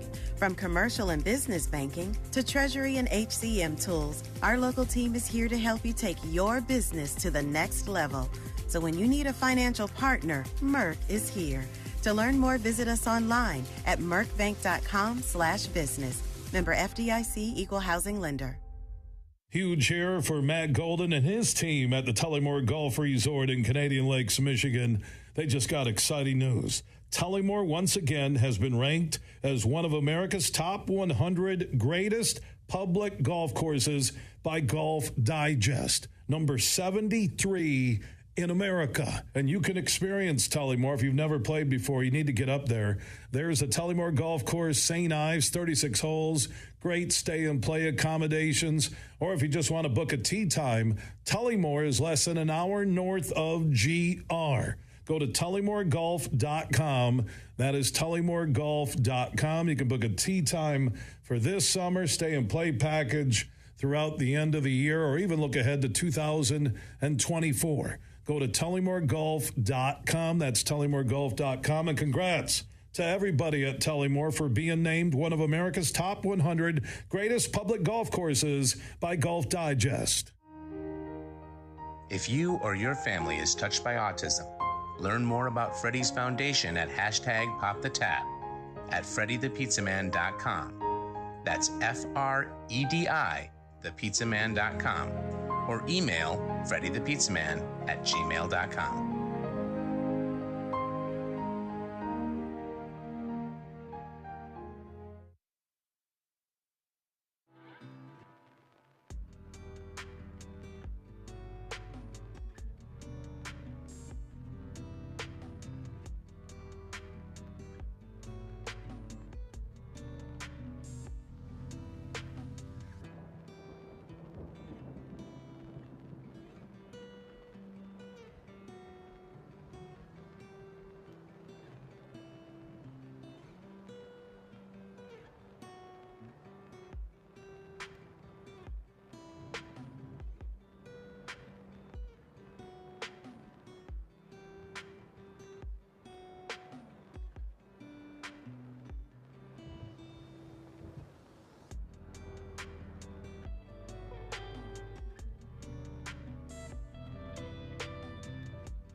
This is X's and Bros on the Michigan Sports Network. You've waited all year. The time has finally arrived. College football is back. So are the traditions, the tailgates, the great offers from the DraftKings Sportsbook. Right now, new customers can score $200 in bonus bets instantly when they bet just $5 on any college football wager. Kick off the season with the DraftKings Sportsbook. Download the app right now. Use the promo code HUGE. New customers can score $200 in bonus bets instantly when they bet just $5 on any college football bet. Only at DraftKings Sportsbook, only using the promo code HUGE. Now, if you or somebody who knows a gambling problem, wants help, needs help, call the Michigan Department of Health and Human Services Gambling Disorder Helpline. 800-270-7117. 21 plus Michigan only. Bonus bets expire 7 days after issuance. Eligibility and deposit restrictions to apply. See terms at sportsbook.draftkings.com/football terms. Welcome back here to X's and Bros on the Michigan Sports Network. That's Ryan Elke and Brett Hayes. I'm Anthony Bellino. Brett, what do we have going on over there in the Meyer Supercenter guest line? You could join us too. 866-838-4843. That's 866-838-4843. What's happening over there? We've got Mark in Gun Lake. Mark in Gun Lake. Good morning, Mark. How are you, my friend? Hey, I'm back on my bus route, and I was listening to you earlier as I was driving. Of course, I can't talk while I'm driving a bus, but you were talking earlier about the basketball, the world champion, NBA, whatever. Yes. Okay, I have an idea that you spawned about this. The NBA All-Star Game, the only thing that happened exciting last year was LeBron James hitting his hand on the rim and hurting himself. That was about it. Otherwise, it's a layup drill, a dunk drill. Why not have the USA All-Stars against the International All-Stars and winner take all? I mean, base it on the TV ratings, whatever money comes in on what the ratings are, and it would be worldwide ratings. It would be great for the game of basketball. I can't watch that NBA All-Star Game anymore. It's a joke. Yeah, you know, when they put together this in-season tournament thing that they're trying to do, I mean, everybody just wants what soccer has, and it's so very unique. Like, I don't know why they're even messing around with it at all anyways, but it doesn't – I hate the in-season tournament. Not a huge fan of the All-Star Game. It's just something that's on television. It's usually on too late anyways from that regard. But – you know, when whatever track athlete was talking about this, he's like, you're not a world champion. You're not, you know, wearing your country's flag. And Greg Popovich, he was like, yeah, I agree. This is like, it's dumb that we put that up there on that. Well, okay. So how about we take a little bit of both ideas? How about we take our defending champion and whatever country has a professional basketball league, whoever their defending champions are, and then we play a little tournament. How about we make it kind of like UEFA Champions League style, where, you know, the best team in Spain, the best team in France, Italy, Latvia, like all these different countries that have professional basketball leagues, Greece. You guys can all come here, or we can go there. We could send our best team there, and we could play. We could do pool play, like the group play, sort of as they're doing in the FIBA World Cup right now. We can do group play with a round robin. And then we could do a tournament after that, and we can crown the world championship team. I would be interested in that. I think that would be a lot of fun, because then it's not like an all-star event from, you know, internationals. Because if you don't make the all-star team in the NBA, and let's say you're Rudy Gobert, could the French team, could the international all-stars then pick you up because you're an international player? Right. Yeah, there'd be some rules involved. But what do you think of my idea? I like it. I would replace the All-Star game with anything competitive at any time. I just think that during the season, it's too difficult to get anybody on board with trying to do something that, you know, they're going to risk losing the Larry O'Brien over, because, you know, you were going all – and it's one of those things, like, you could walk outside and get hit by a bus, right? That makes sense in this conversation. You could walk outside and get hit by a bus at any moment, get struck by lightning, whatever the case may be. But guys are always constantly trying to mitigate exposure. I mean, that's why Jared Goff didn't play at all in the preseason. You want to mitigate exposure for injury. And in the middle of the season, I don't know if they'd be willing to come over. But, hey, you want to send your defending champ over here and play in the All-Star game? Sure. Whoever's the best team in Europe is, bring them over here. I'm with it. Right. Wherever, whenever. We'll go there. We'll play neutral site. We could play in, like, Iceland. That'd be great. Right. But I'm talking about the international players in the NBA playing against the United States players. That split up. See what I'm saying? Like Djokovic, or the all international NBA against the United States NBA players. I think that would be a great game, to be honest with you. Yeah, I thought they did something like that. I don't know if it was with the kids, if they did it with the younger guys. I thought they're like, I honestly wish we would just go back to East and West, me personally. But I would do it with an international all-star. A lot of those guys are teammates, though. That's the thing. That's what robs it of its competitive spirit. But if you want to put a global cup out there, I'm with it. Okay. And then one more thing.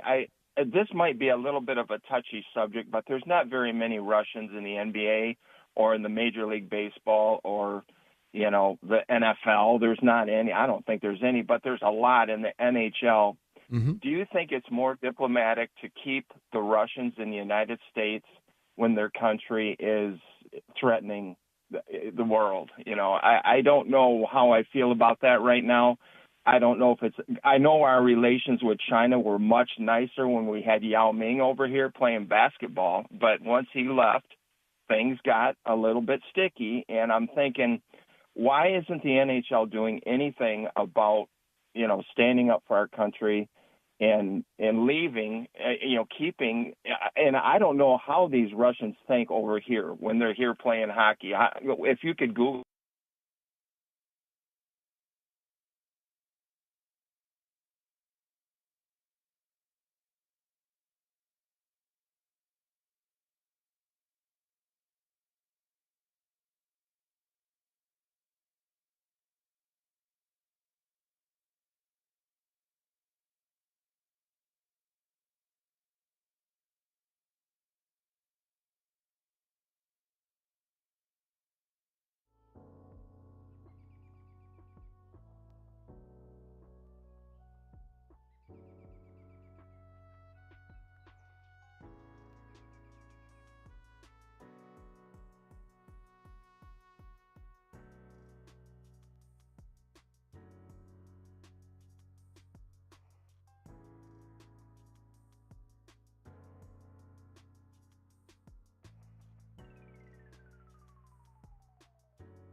at all. They don't want anything to do with us.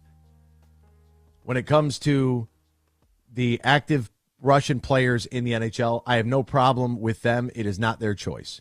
And if it was going to be that way, then there would be no way anybody from the United States of America would be able to travel basically anywhere in the world, whether for athletics or not. We are currently fighting a proxy war in a third world country. We are funding it with hundreds of millions of dollars all of the time.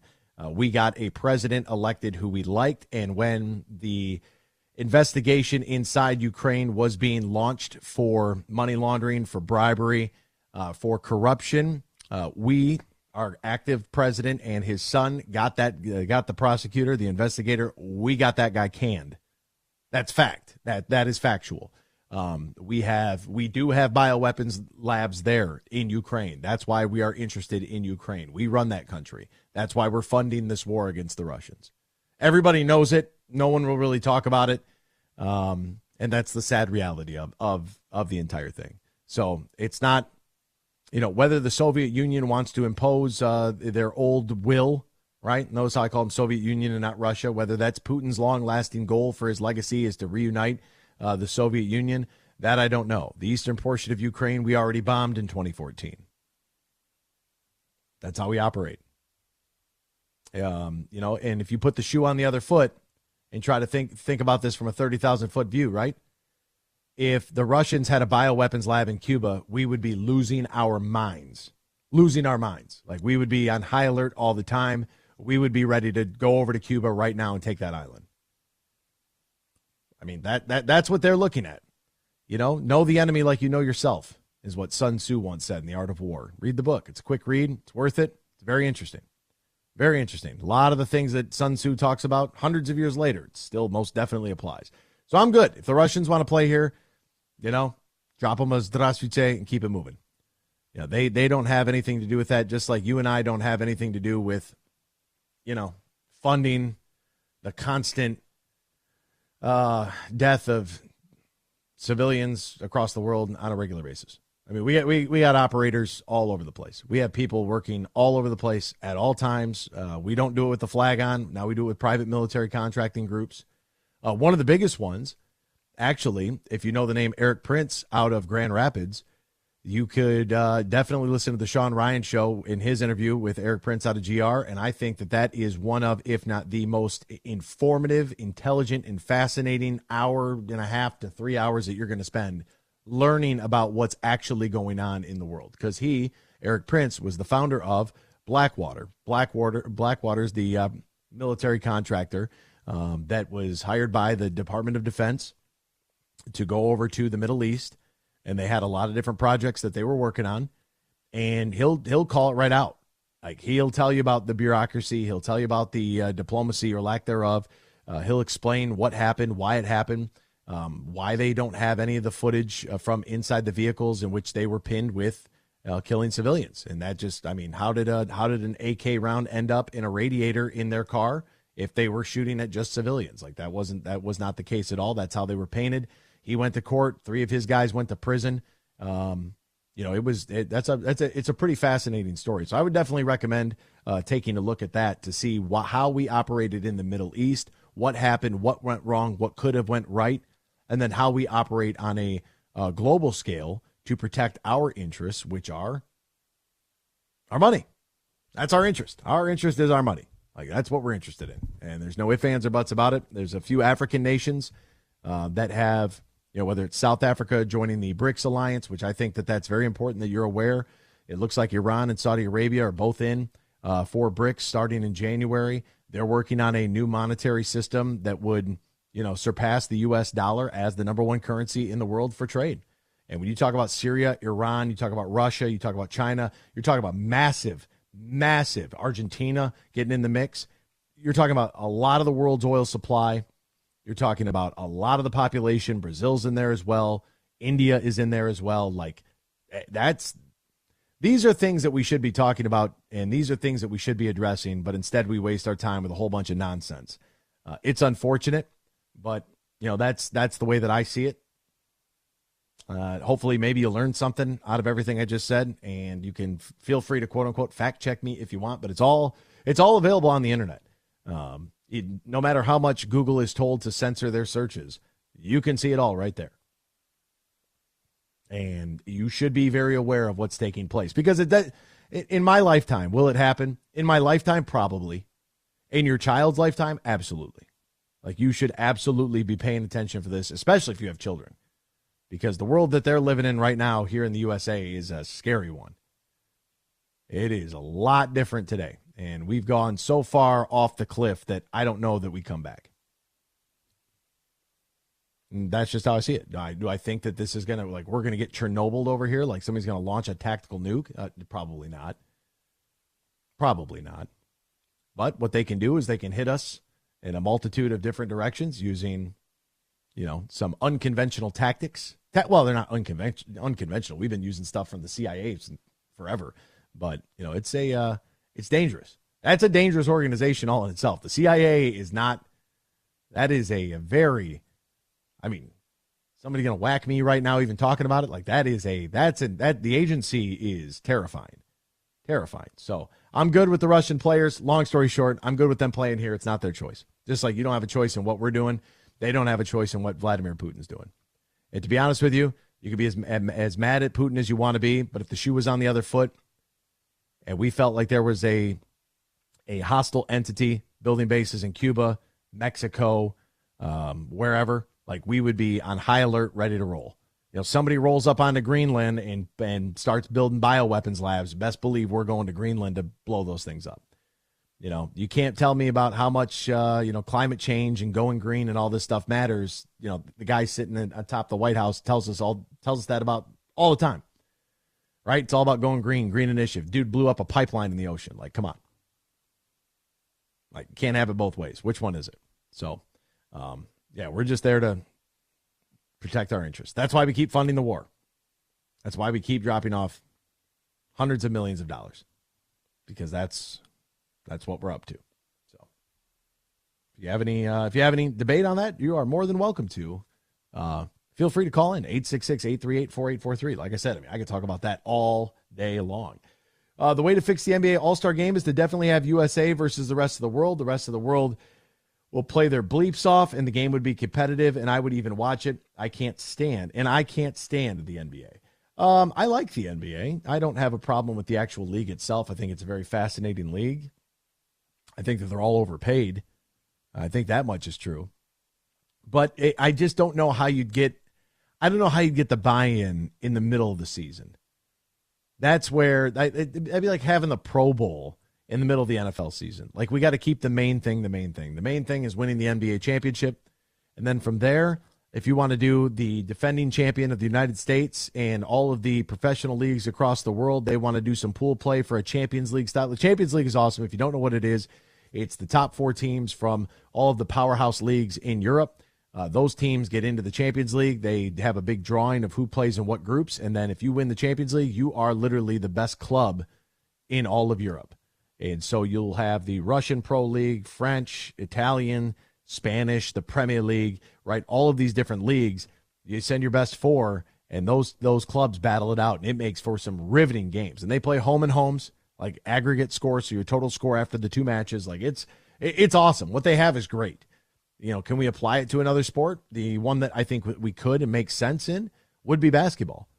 It would be basketball. You might be able to do it in baseball too. I know they have the World Cup of baseball, like whatever. The World Classic Baseball, whatever the hell it's called. It just is what it is. Like, it's not anything that's going to move my needle, but maybe basketball has the infrastructure and the ability to do so to where we could have a Champions League style. They're trying it in MLS with the Leagues Cup against League MX. It's a brilliant idea, and it works out really well. Can you apply it to something else? That I don't know. All right, so we're definitely going to have to get to the Lions cuts because we went way off the rails there. The Ryder Cup team has been announced as well, and Matt Kowalis will join us live from Wager Talk and DraftKings to do a little preview of the NFC North. So we have a lot to get to. We can also get to some of the biggest names that got cut as well. It's the initial 53-man roster cut. So some guys were cut or waived. If you got waived, it's because you have less than 4 years. You have to go through the waiver process. If no one claims you, you can be reclaimed by the team that cut you in the first place. We'll get into all of that. Don't go anywhere. X's and Bros, Michigan Sports Network.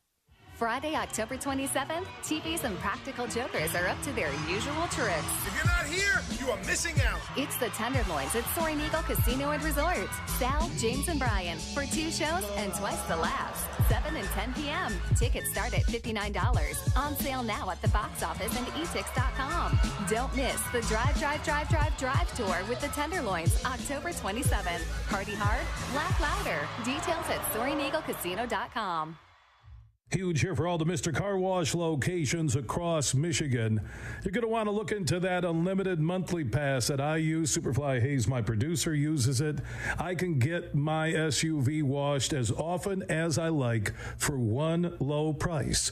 You can sign up today. Just go to MrCarWash.com or stop by your local Mr. Car Wash location here in Michigan for the one close to you. And to get that unlimited pass, go to MrCarWash.com.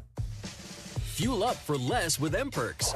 Earn points on your purchases when you shop at Meijer in-store and online. Then use your points to claim a fuel reward and save at the pump. Your dollar goes further at the pump with M-Perks. Plus, earn points for all qualifying purchases in the Meijer Express station. And keep a lookout for exclusive Meijer Express offers. Enter your M-Perks ID at checkout to earn. Exclusions apply. Not valid in Wisconsin. Max 30 gallons. Download the Meijer app to sign up or see Meijer.com to learn more. Bill Simonson here for my good friend Josh Garvey. He is a managing partner at Bean Garter, soon to be Dorn Mayhew, and they'll be stronger together. And did you know Bean Garter can help your business with outsourcing your payroll and other business needs? That can help ease tax filing and year-end reporting, compliance reporting, human resources management, time and attendance tracking, and more. Just go to BeanGarter.com to find out more how they can help your payroll system and make your workplace that much smoother. Go to BeanGarter.com. That's BeanGartr.com, and they can help you with all your payroll needs. Like I mentioned, tax filing and year-end reporting, compliance reporting, human resources management, time and attendance tracking, and more. All your payroll needs can be handled by the team at Bean Garter. Find out more at BeanGarter.com. There are 13 folds that bring the American flag to the iconic shape of freedom. This summer, Folds of Honor and Budweiser celebrate 13 years of changing military and first responder lives together. Service never stops, and neither will we. So join me in raising a Budweiser to raise funds for Folds of Honor. Enjoy responsibly. Anheuser-Busch Budweiser Lager Beer, St. Louis, Missouri.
It's time for Michigan Sports Talk Morning Show, broadcasting live all across the state of Michigan and Northwest Ohio. This is X's and Bros.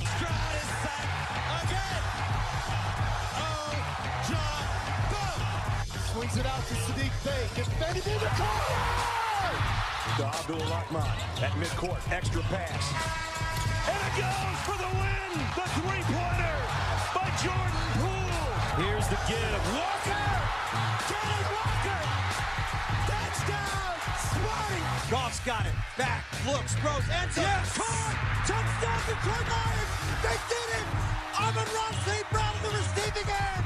Sends one to deep left center field. Back it goes, and that ball's out of here. A grand slam from Miguel Cabrera. He's got 2 goals. Larkin in on goal. Scores!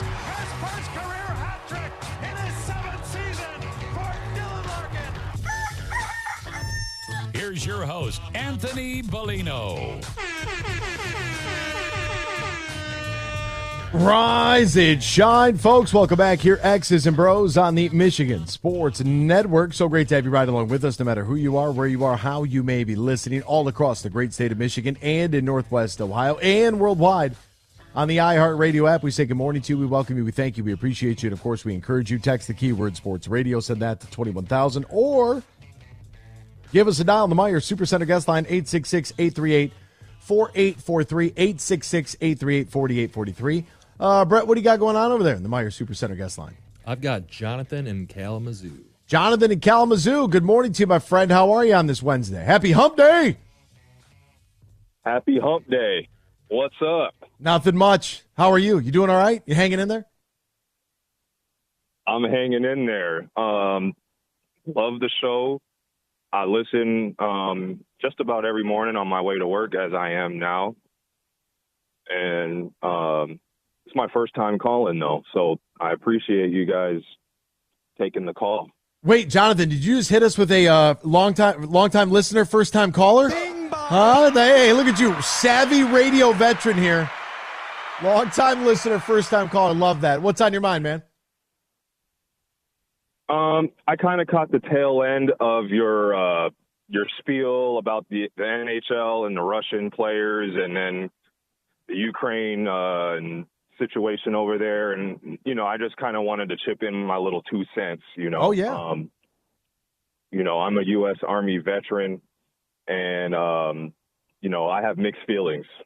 First of all, I have mixed feelings about the whole situation. And, I kind of heard some points that you made, and I kind of just wanted to make, I guess maybe you can call it a counterpoint, but mainly, it's a fact that Putin has definitely been planning this attack for, years, if not decades.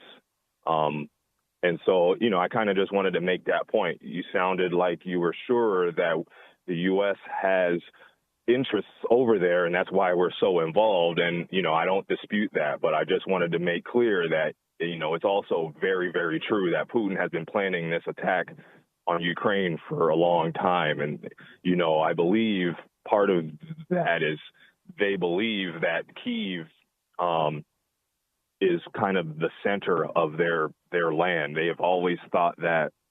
And I know, I just know that that's part of his motivation for the attack is they believe Kyiv is like, naturally theirs. Do you think, Jonathan, that this is a legacy move for Putin? Like, do you think, because, being a former KGB officer during the Soviet times, do you think that he looks at and has been looking at that entire, what used to be, when we look at Eastern Europe, Western Russia, that border right there where you have Estonia, Latvia, Ukraine, so on and so forth. Do you believe that his long-term, or it just maybe think that this could be, that this is a legacy move for him to try to take back what he believes is the Soviets? Yes, I do. I do believe that.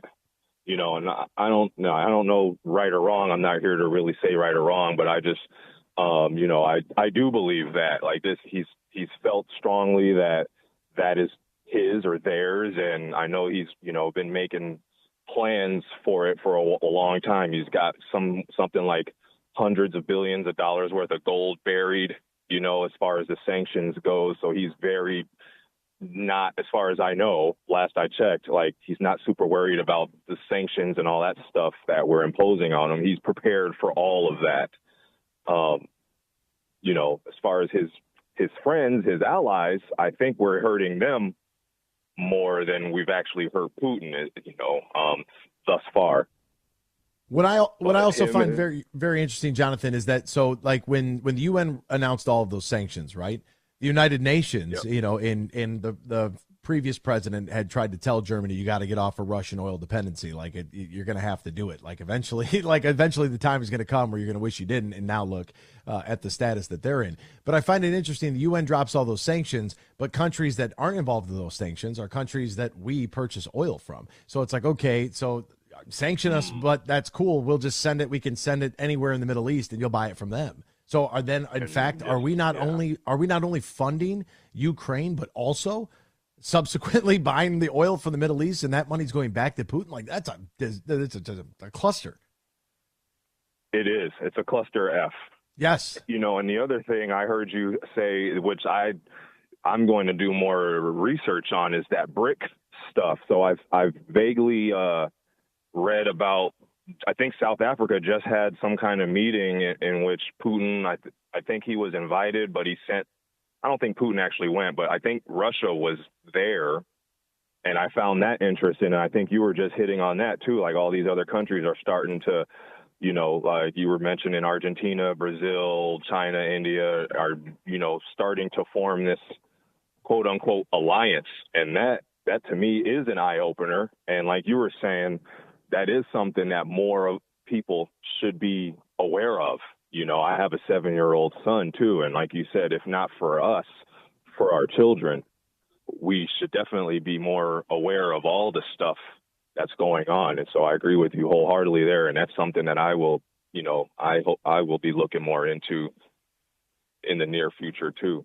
Yeah. Jonathan, that BRICS alliance is, I would say, terrifying, I think, is a good word to describe it, because we don't know the world without the U.S. being number one. We don't know the world without our passport being the best, without us being the most protected when it comes to global travel, just as citizens, right? Our passport's good basically anywhere we go, and if the U.S. dollar isn't number one, if the United States isn't number one, what does that world look like for our kids? Yeah. Hey, and by the way, I want to ask you this because I think that just based on our conversation, I think that you would. Have you ever seen the Sean Ryan show before?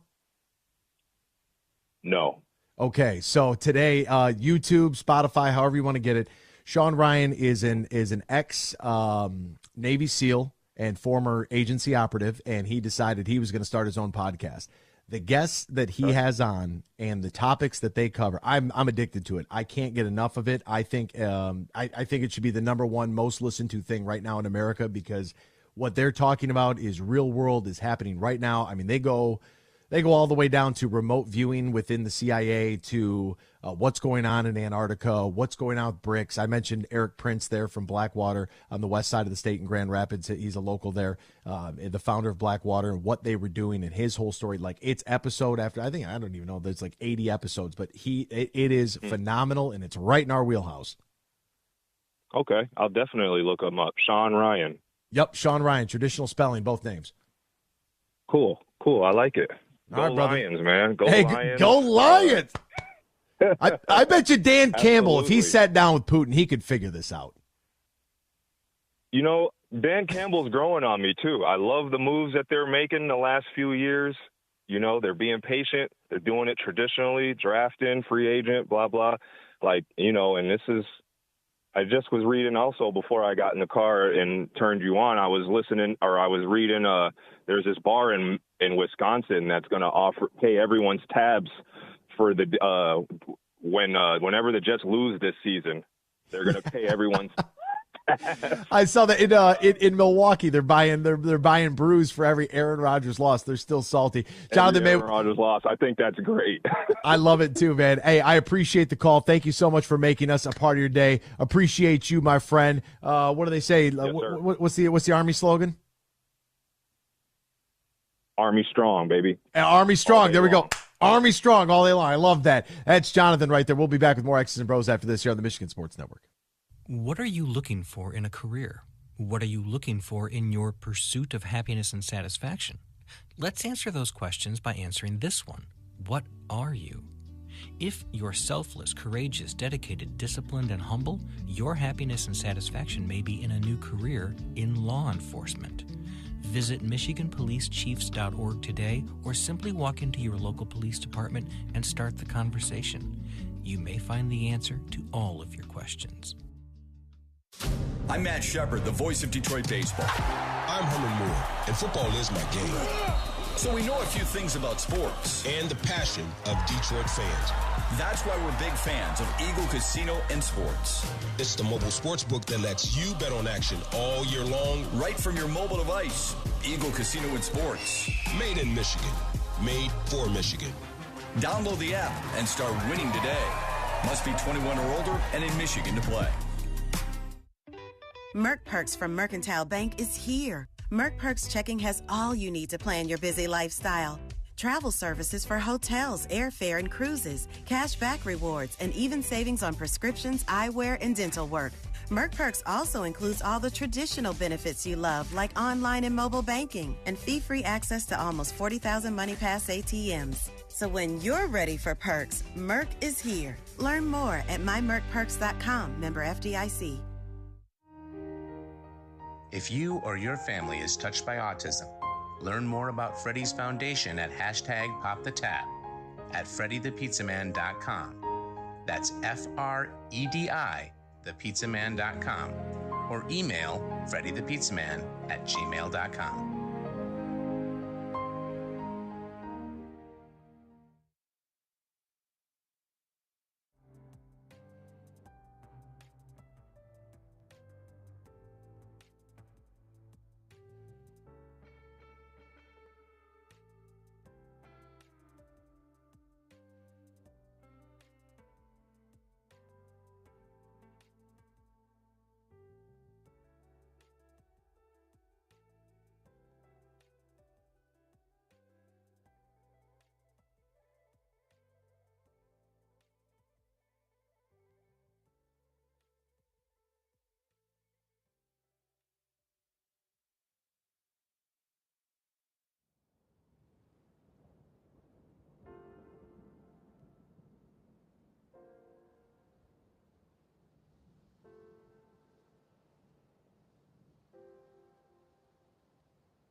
This is X's and Bros on the Michigan Sports Network.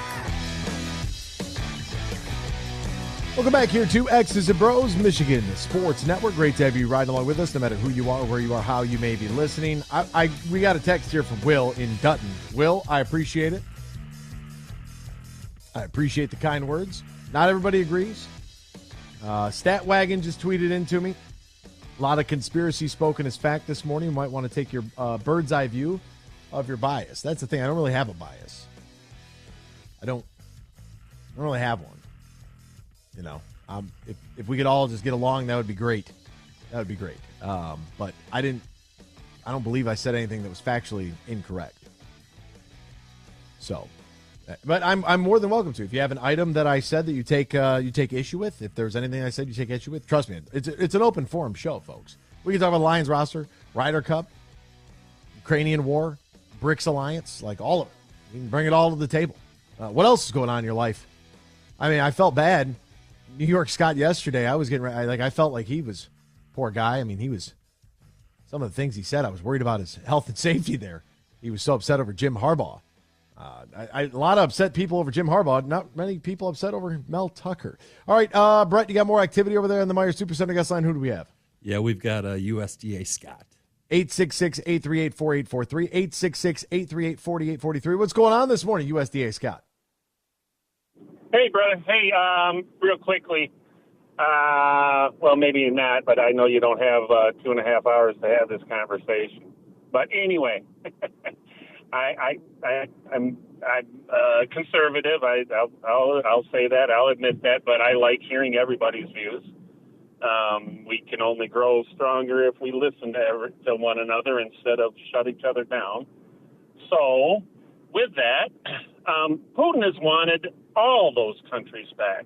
He's wanted all those countries back for years. Obama kept him from doing it because Obama let him, ship oil and ship gas and build his economy. Didn't sanction him. Trump did it through strength. He made our country that strong that he just could threaten him. And those things worked. Right now, we have nobody that knows how to do a daggone thing, and that's the whole truth of the matter. And about the BRICS Alliance, that was being talked about 3 or 4 years ago that they were going to start up doing that, and that's when we ramped up our production, and we became the world's largest exporter of oil and gas within those 4 years, and now we're begging for gas and oil from Argentina. It's all nuts. People need, and when they call and say that you're being biased, or they text you you're being biased, that's not bias. That's facts. Biased is just shutting somebody off and not listening to their opinion. That's a true bias. You shut somebody down. And you were talking earlier about where the country's going. I was having a great day yesterday. You know what beef prices are going to if you've been talking to mom or unc. But beef prices are skyrocketing. I bought a bunch. I had my buyer buy a bunch last week. I was feeling really good about things because we're selling everything this week. It's all leaving. My owner was worried because we had a lot of inventory, but we're selling it. Anyhow, driving back into town, I see a sign with a girl, and this will tell you everything that you need to know about. Had to be maybe 24, 25, mid-20s, these two kids were, with a sign. My mom kicked us out of the house. We have no money. Please help. You're 25 years old, and you look really healthy. I saw 4 signs just in the last half mile for people for jobs. I'll drive you over there. I'll drive you every day. And that might be the biggest plague that we face. Maybe our biggest hurdle is how do we change the notion where it feels like we have an attitude of who can work the least and make the most, and it feels like hard work. That's why I always try to remind people that without our tradesmen out there, like we can't get anything done. I mean, our electricians, our pipe fitters, our iron workers, our plumbers, anybody who went into the trades that at one point, might have felt like, people looked at them, looked down upon them, or looked at them differently because they didn't go the college route and they went the trade route. Like me speaking as a college grad, I can't thank you all enough for what you guys do on a regular basis. Like that, I mean, that is the backbone to America. People just don't want to work. Real quick story on that is, I come out and fix our air conditioner late last summer, and had to be about probably 58, 60 years old. Has been wanting to retire for 3 or 4 years. They keep upping his pay. He's making $60 an hour now, repairing electrical, because no kids want to get involved in that business, and it's terrible because if you want a house, you want toys, you want things, you want anything that you can have. It's just get off of YouTube. Get off of YouTube and get on to get onto the workforce, man. I mean, that's what it is. We all got a row. Everybody's got a row. And we don't have enough people paddling right now. That's just the fact. By the way, according to the most recent news, by the way, in case you were wondering about the BRICS alliance, Argentina, Egypt, Ethiopia, Iran, Saudi Arabia, and the UAE, that's United Arab Emirates, have all been invited to join BRICS. Their membership takes effect January 1 of 2024. So that's not there's no conspiracy there. That's just it just is what it is. And they've talked openly and publicly about wanting a new currency. All right, so I'm going to try to shift back into sports here, although I could keep going because I do want to touch on this. Matt Kowalis is going to join us. We do have our roster cuts. They have been made. Some of which, look, it's the initial 53-man roster, so this thing isn't, I don't think, close to being done yet, right? And I think that is one thing that you need to be aware of when you saw a guy like Craig Reynolds, for example, or the Lions only keeping 2 running backs, Jahmyr Gibbs and David Montgomery, with Jason Kabinda at fullback. We talked about this with Jeremy Reisman. Like, I love this idea of what they could do with Jason Kabinda in maybe like an old school I formation. Like, you might see that come back out, right? That is possible, that you could see something like that show its face here with the Detroit Lions because of Kabinda, being able to catch the ball, and Jahmyr Gibbs, David Montgomery, what will they be able to do? And I'm not too worried about them keeping only 2 running backs. I do think that, you have Jared Goff, Teddy Bridgewater, and Hendon Hooker, your quarterbacks. That's what we've been saying now for weeks. I didn't think Adrian Martinez was going to make it. Nate Sudfeld's injury makes it easier to let go there. At running back, David Montgomery, Jahmyr Gibbs, Jason Kabinda. Wide receiver, Sun God, Josh Reynolds, Khalif Raymond, Marvin Jones Jr., and Antoine Green coming on strong there. They had a Jamison Williams, obviously, on the suspended list, and Chase Cota, an injury settlement with him. At tight end, we were spot on there. Brock Wright, Sam Laporta, and James Mitchell, 3 tight ends. 8 offensive linemen, Sorsdal and Matt Nelson. Colby Sorsdal and Matt Nelson are your 2 extra outside of the first 6. You're starting 5 plus Glasgow, and then who else would be on this team? Interior defensive line, they kept McNeil, Buggs, Onwuzurike, Benito Jones, and Broderick Martin. On the edge, they had Aiden Hutchinson, Charles Harris, John Kaminsky, Josh Pascal, James Houston, and the Okwara brothers. Linebacker, they kept 6. Anzalone Campbell, Rodrigo, Derek Barnes, Jalen Reeves-Maven, and Anthony Pittman. At cornerback, Emmanuel Mosley got upgraded, so he'll be good to go. Jerry Jacobs, Cam Sutton, Brian Branch, Will Harris, Stephen Gilmore, Khalil Dorsey. Sorry, I felt bad about, Starling Thomas, thought that he played really well. Thought Chase Lucas, there's a guy, I can't imagine those 2 guys are going to be around very much longer. Somebody's going to want to pick him up. At safety, CJ GJ, Kirby Joseph, Tracy Walker, and Ifatu Melifonwu, who's going to have to work his way through special teams. So 4 safeties, 7 corners, 3 special teamers. Riley Patterson is your kicker. Jack Fox is your punter. Scott Daly will be your long snapper. Still think there's going to be some moves to be made because, when you look at the total number, I think 29 defensive players, so a little bit heavy on the defensive side of things. We'll step aside. Matt Kowalis will join us next. We're talking NFC North here on X's and Bros on the Michigan Sports Network. Friday, October 27th, TVs and Practical Jokers are up to their usual tricks. If you're not here, you are missing out. It's the Tenderloins at Soaring Eagle Casino and Resort. Sal, James, and Brian for 2 shows and twice the laughs. 7 and 10 p.m. Tickets start at $59. On sale now at the box office and etix.com. Don't miss the Drive Tour with the Tenderloins, October 27th. Party hard, laugh louder. Details at SoaringEagleCasino.com. There are 13 folds that bring the American flag to the iconic shape of freedom. This summer, Folds of Honor and Budweiser celebrate 13 years of changing military and first responder lives together. Service never stops, and neither will we. So join me in raising a Budweiser to raise funds for Folds of Honor. Enjoy responsibly. Anheuser-Busch Budweiser Lager Beer, St. Louis, Missouri. Look for the Pure Michigan Mix frozen drink available at participating McDonald's across Michigan through September 10th. You could score some great prizes from Pure Michigan Coca-Cola and McDonald's. Look for that Pure Michigan Mix through September 10th at participating McDonald's.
miss any of today's show?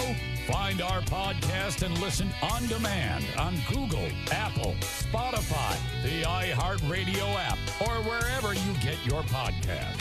Now, back to X's and Bros with Anthony Bellino here on the Michigan Sports Network. Welcome back here to X's and Bros, Michigan Sports Network. Great to have you riding along with us.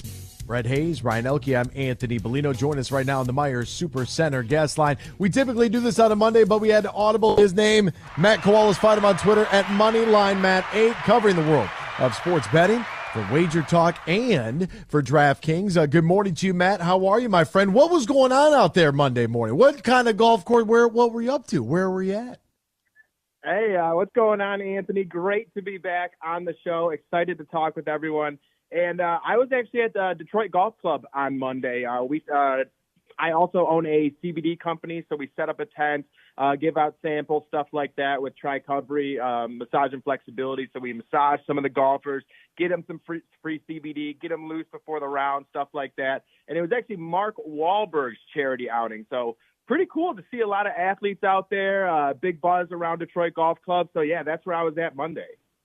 Well, you know what? I think, if I'm not mistaken, was was that the one that Ally had partnered with or no? Not that I know of. Okay, no, all right. Because I I saw Danny Rogers was out doing something at a golf course, and I was like, is she at the Wahlberg one? Well, that's pretty cool. Little celebrity outing there with Mr. Wahlberg. That's fun. Wahlburgers. Have a cheeseburger while you're out there. I mean, why not? Have a good time. Who wants to have a good time is Lions fans in the NFC North. They are the team with the most hype surrounding them, and probably the most hype that they've ever had in their history. Who do you look at, Matt, as being, even though they are the odds-on favorite to win the division, who could be the closest challenger? Is there, Justin Fields this offseason, I feel like a lot of steam is picking up for the Bears, and I don't know where that's coming from. Yeah, and I'll be honest, I am actually one of those that is with it. I like the look of the Bears this year. When I take a look at this division, top to bottom, the Lions are the odds-on favorite at plus 140 on DraftKings Sportsbook, and I think they have a right to be there. To your point, this is the season where they definitely have the most pressure of probably any season, at least since I've been alive. So a lot of it does come down to, how are the Detroit Lions going to respond? Lucky for them. Well, I don't want to say too lucky, because a lot of people are talking about how the division has gotten weaker, and there's no doubt that that's true. Obviously, when Aaron Rodgers leads the division, it's going to get a little bit weaker, but this is still a solid Packers team. They are still very defensively sound. We have the Minnesota Vikings, who are coming off that 13-4 season, and I'm definitely expecting some regression there. Their over-under for the season is actually 8.5 wins. It is minus 140 to the over, and I'm actually going in the order of where I have these teams ranked on my study guide. So again, guys, if you're looking to grab a last-minute study guide, get all the odds, get some breakdowns for every single team, I do have that over on my Twitter, MoneylineMatt8. But yes, I have the Packers coming in at fourth at 7-10. I have the Minnesota Vikings regressing, going 8-9. So I actually do have them going under that win total. And then for me, to your point, we're on to the Chicago Bears right now. And the Chicago Bears are actually one of my favorite bets this season. Their win total is at 7.5, minus 130 to the over. And for me, I actually do have this team finishing 9-8, and here's why. For one reason, they have the 18th toughest strength of schedule based off the 2022 win-loss. That's one thing that I do like to go off of. And then in addition to that, you have to look at the players that joined the Bears in the offseason. Wide out DJ Moore to go along with Justin Fields. Justin Fields has never had a solid wideout core or a solid group of weapons, I guess you could say. And now he's got DJ Moore, Darnell Mooney, Claypool on top of that, Cole Kmet, and then Khalil Herbert is actually the new running back replacing David Montgomery, who obviously went to Detroit. But Khalil Herbert, a quality running back, he's someone who can catch out of the backfield. In addition to that, they also have Deonta Foreman, who is very good around the goal line, So in terms of fantasy and stuff like that, I do think someone like Khalil Herbert is worth getting in some of those late rounds. But the guy that everyone is going to be looking at here is definitely going to be Justin Fields. Justin Fields, his over-under touchdown total is actually at 17.5 touchdown passes. To me, that's too low for a guy who now has all these weapons that I just named off, so I definitely like that. And I also think Justin Fields is even worth a sprinkle at Offensive Player of the Year at plus 2,200 over at DraftKings Sportsbook. So a lot of it to me is with Justin Fields. To your point, this is a team that went 3-14 last year, so it would be a big improvement. So for me, a guy to take a look at too is Matt Eberflus, potentially Coach of the Year. If this is a team that goes 3-14 to potentially 9-8, and maybe squeezes in that playoff somehow, it's only plus 160. So the books are also on board with that. That's one thing. The prices of these teams are also reflective of what they may think. So again, Matt Eberflus plus 1,100 Coach of the Year could be a very good bet as well. But with that being said, I know the team everyone wants to talk about, I know the team you want to talk about, Anthony, is definitely the Detroit Lions. So if at any point you do want to interrupt me, get your own points in, I can go on tangents with the Lions. But, we are set at 9.5 wins for the win total, and it's actually juiced to the over at minus 120 over at DraftKings Sportsbook. This is a team right now that is plus 1,000 to win the conference. Odds we have never seen before. And then you're looking at the teams that we're going to be essentially competing with, and in my eyes, it's the San Francisco 49ers and the Philadelphia Eagles. I know there's some buzz around Dallas, but what year isn't there buzz around Dallas? Every single year we hear this about the Dallas Cowboys, and every single year they just seem to fumble the bag away. So for me, it's tough to get on board with the Cowboys, and the team that I'm definitely looking to make a push is our very own Lions. And a lot of it is with this makeup of this team right now. Jared Goff and Amon-Ra St. Brown have another year together. We have Jahmyr Gibbs coming in, who is one of those versatile backs who can catch coming out of the backfield. He's a big mismatch against linebackers. We have David Montgomery for, in between the tackles, goal line work, stuff like that. So for me, I have the Lions going over this win total at 9.5. I have them just squeezing it out at 10-7. To make the playoffs, they're currently at minus 165. I have that as well. But a player prop bet that I am taking a look at is also Amon-Ra St. Brown, Offensive Player of the Year at plus 2,500. I think those are some really good odds for a player of Amon-Ra St. Brown's caliber, especially if he is healthy the entire season. And you go back and you take a look at history, like someone like Cooper Kupp. Okay, before Cooper Kupp won Offensive Player of the Year, he had 92 receptions for 974 yards and 2 touchdowns. So again, you just had to get that right coach. Matt Stafford comes in, absolutely blows him up, and he goes on from there. You take a look at someone like Justin Jefferson, all right? Justin Jefferson in 2021 had 108 receptions, 1,616 yards, and 10 touchdowns. Still a pretty damn good season, but just absolutely erupted in 2022, so gradually improving. Now you look at Amon-Ra St. Brown, 106 receptions, 1,161 yards, and 6 touchdowns. He's only 23 years old. He has gradually improved every single year. So I think this is another year where we see a big improvement from Amon-Ra St. Brown. And I think that Offensive Player of the Year is a great sprinkle for someone like him if he can creep up to that around 120 reception mark. So I think Amon-Ra St. Brown is a great bet right there. And another one is Dan Campbell, Coach of the Year. Like we've talked about, you have to have the storyline. You have to have the backing for some of these player props or some of these Coach of the Year bets, whatever it may be.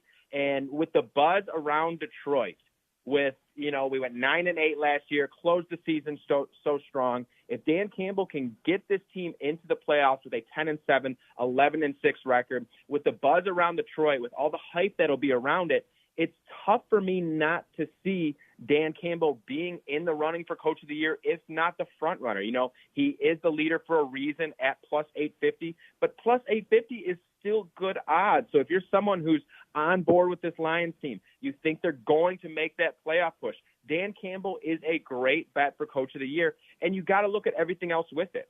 This Detroit Lions team has the 20th toughest strength of schedule based on 2022 win-loss ratio. We have some great key additions, and Chauncey Gardner-Johnson, Emmanuel Mosley, Cameron Sutton. We also brought in David Montgomery and Marvin Jones.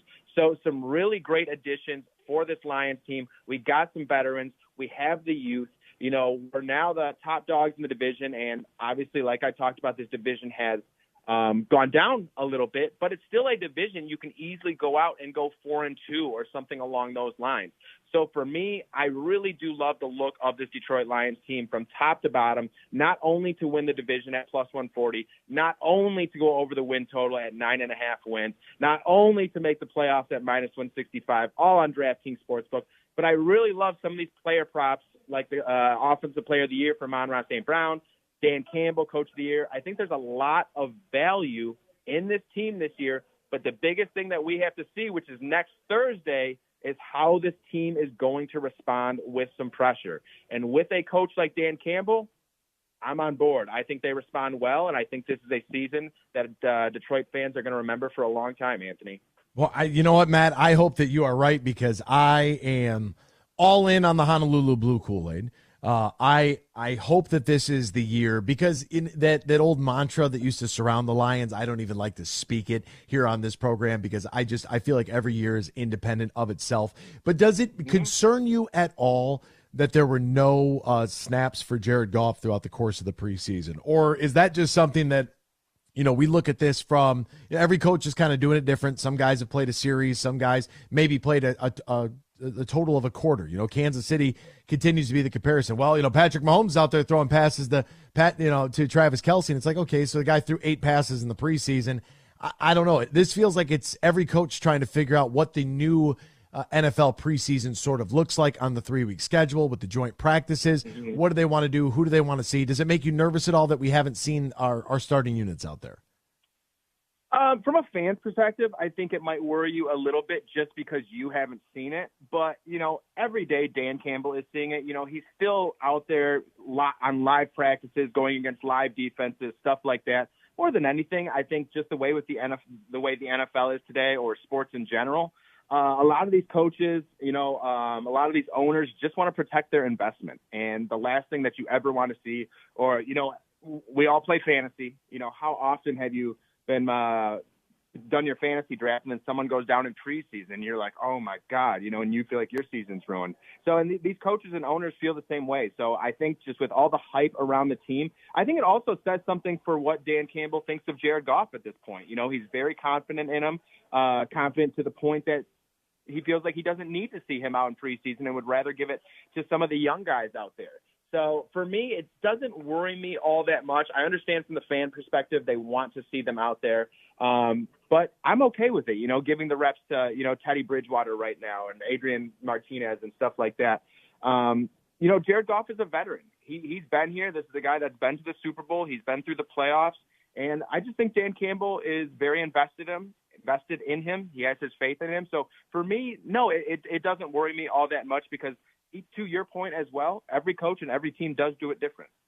It is very interesting to see how it's all going to work out. It's almost like a case study, right? Who played, what happened, because injuries can happen at any time. We've seen Joe Burrow, who hasn't practiced since he's got a day and a half of practice in, and he hasn't done anything since he hurt his right calf. So it's very interesting to see how all of the teams go about this, and then sort of how we'll look back on these first few years with the adjusted preseason schedule, what seems to work out, because all the coaches will tell you you'll get twice as many reps for your first teamers in the joint practice as you will throughout the preseason. And if that's the case, well, yeah, if the other team's running their twos out there and you got your starters out there, I don't really know exactly what you're going to learn about your first team outside of just, them walking out of the tunnel and getting a feel on a game day. I also think maybe the most underrated portion of this Lions team is the fact, we haven't said his name in a while, is that Ben Johnson is back calling plays. And I think that he and Jared Goff, there's such a cohesion there. And at first when Jared Goff came over, it was like, hey, is he really the answer, or is he just going to be a stopgap until they can get a guy?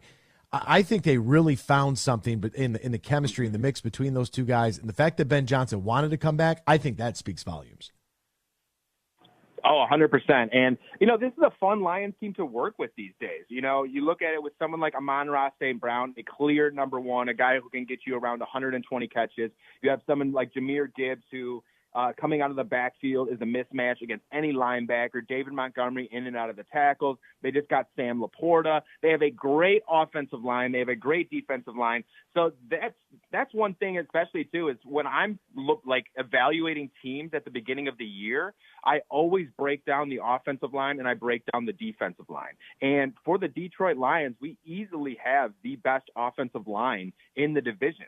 So we're going to be able to run the football. We're going to be able to protect Jared Goff, which is a huge thing. You need to be able to protect him and give him the time necessary to find those guys like Amon-Ra St. Brown and whenever Jamison Williams does come back. And, Marvin Jones coming in, Sam Laporta progressing and stuff like that.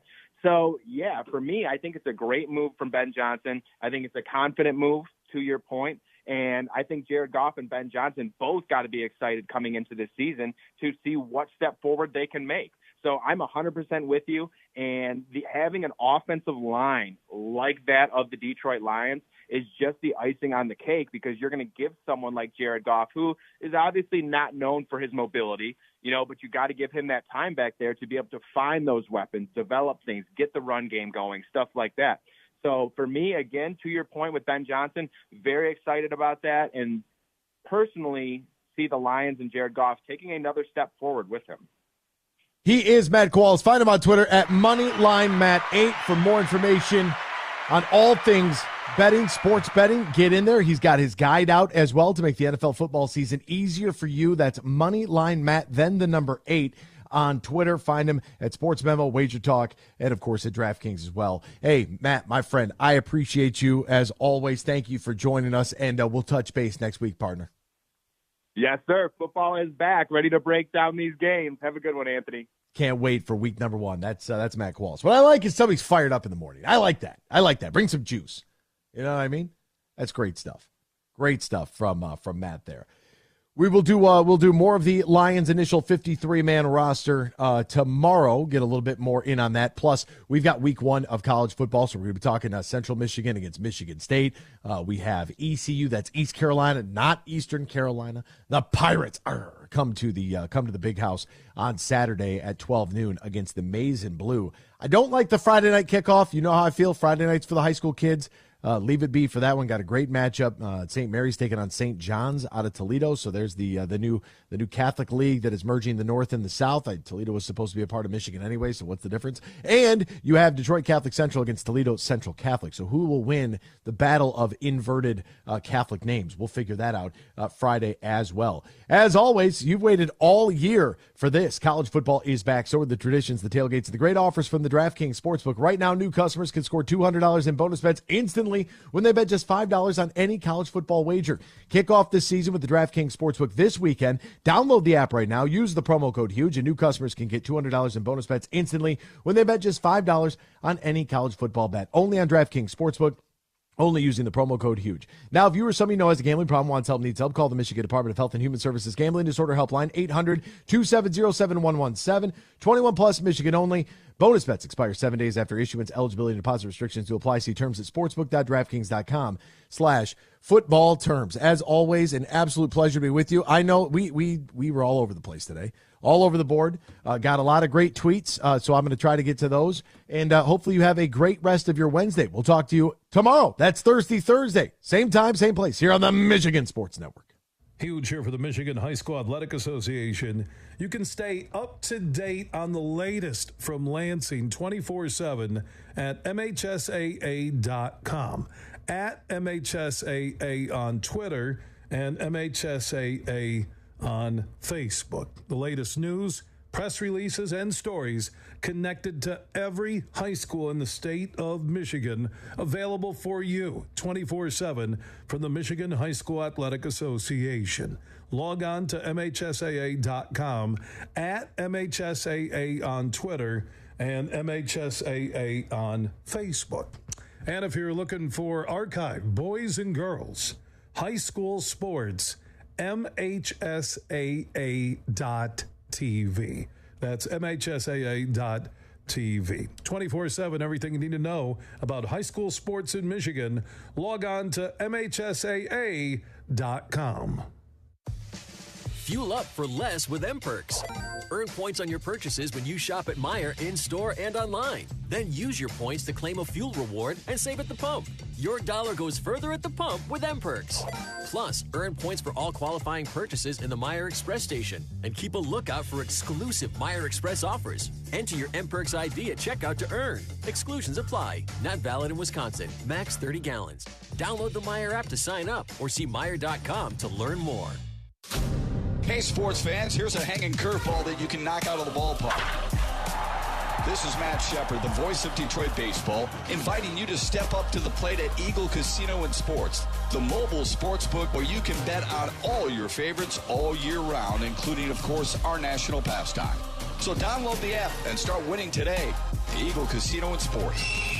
Made in Michigan, made for Michigan. Must be 21 years or older and in Michigan to play. Merck Perks from Mercantile Bank is here. Merck Perks checking has all you need to plan your busy lifestyle. Travel services for hotels, airfare, and cruises, cash back rewards, and even savings on prescriptions, eyewear, and dental work.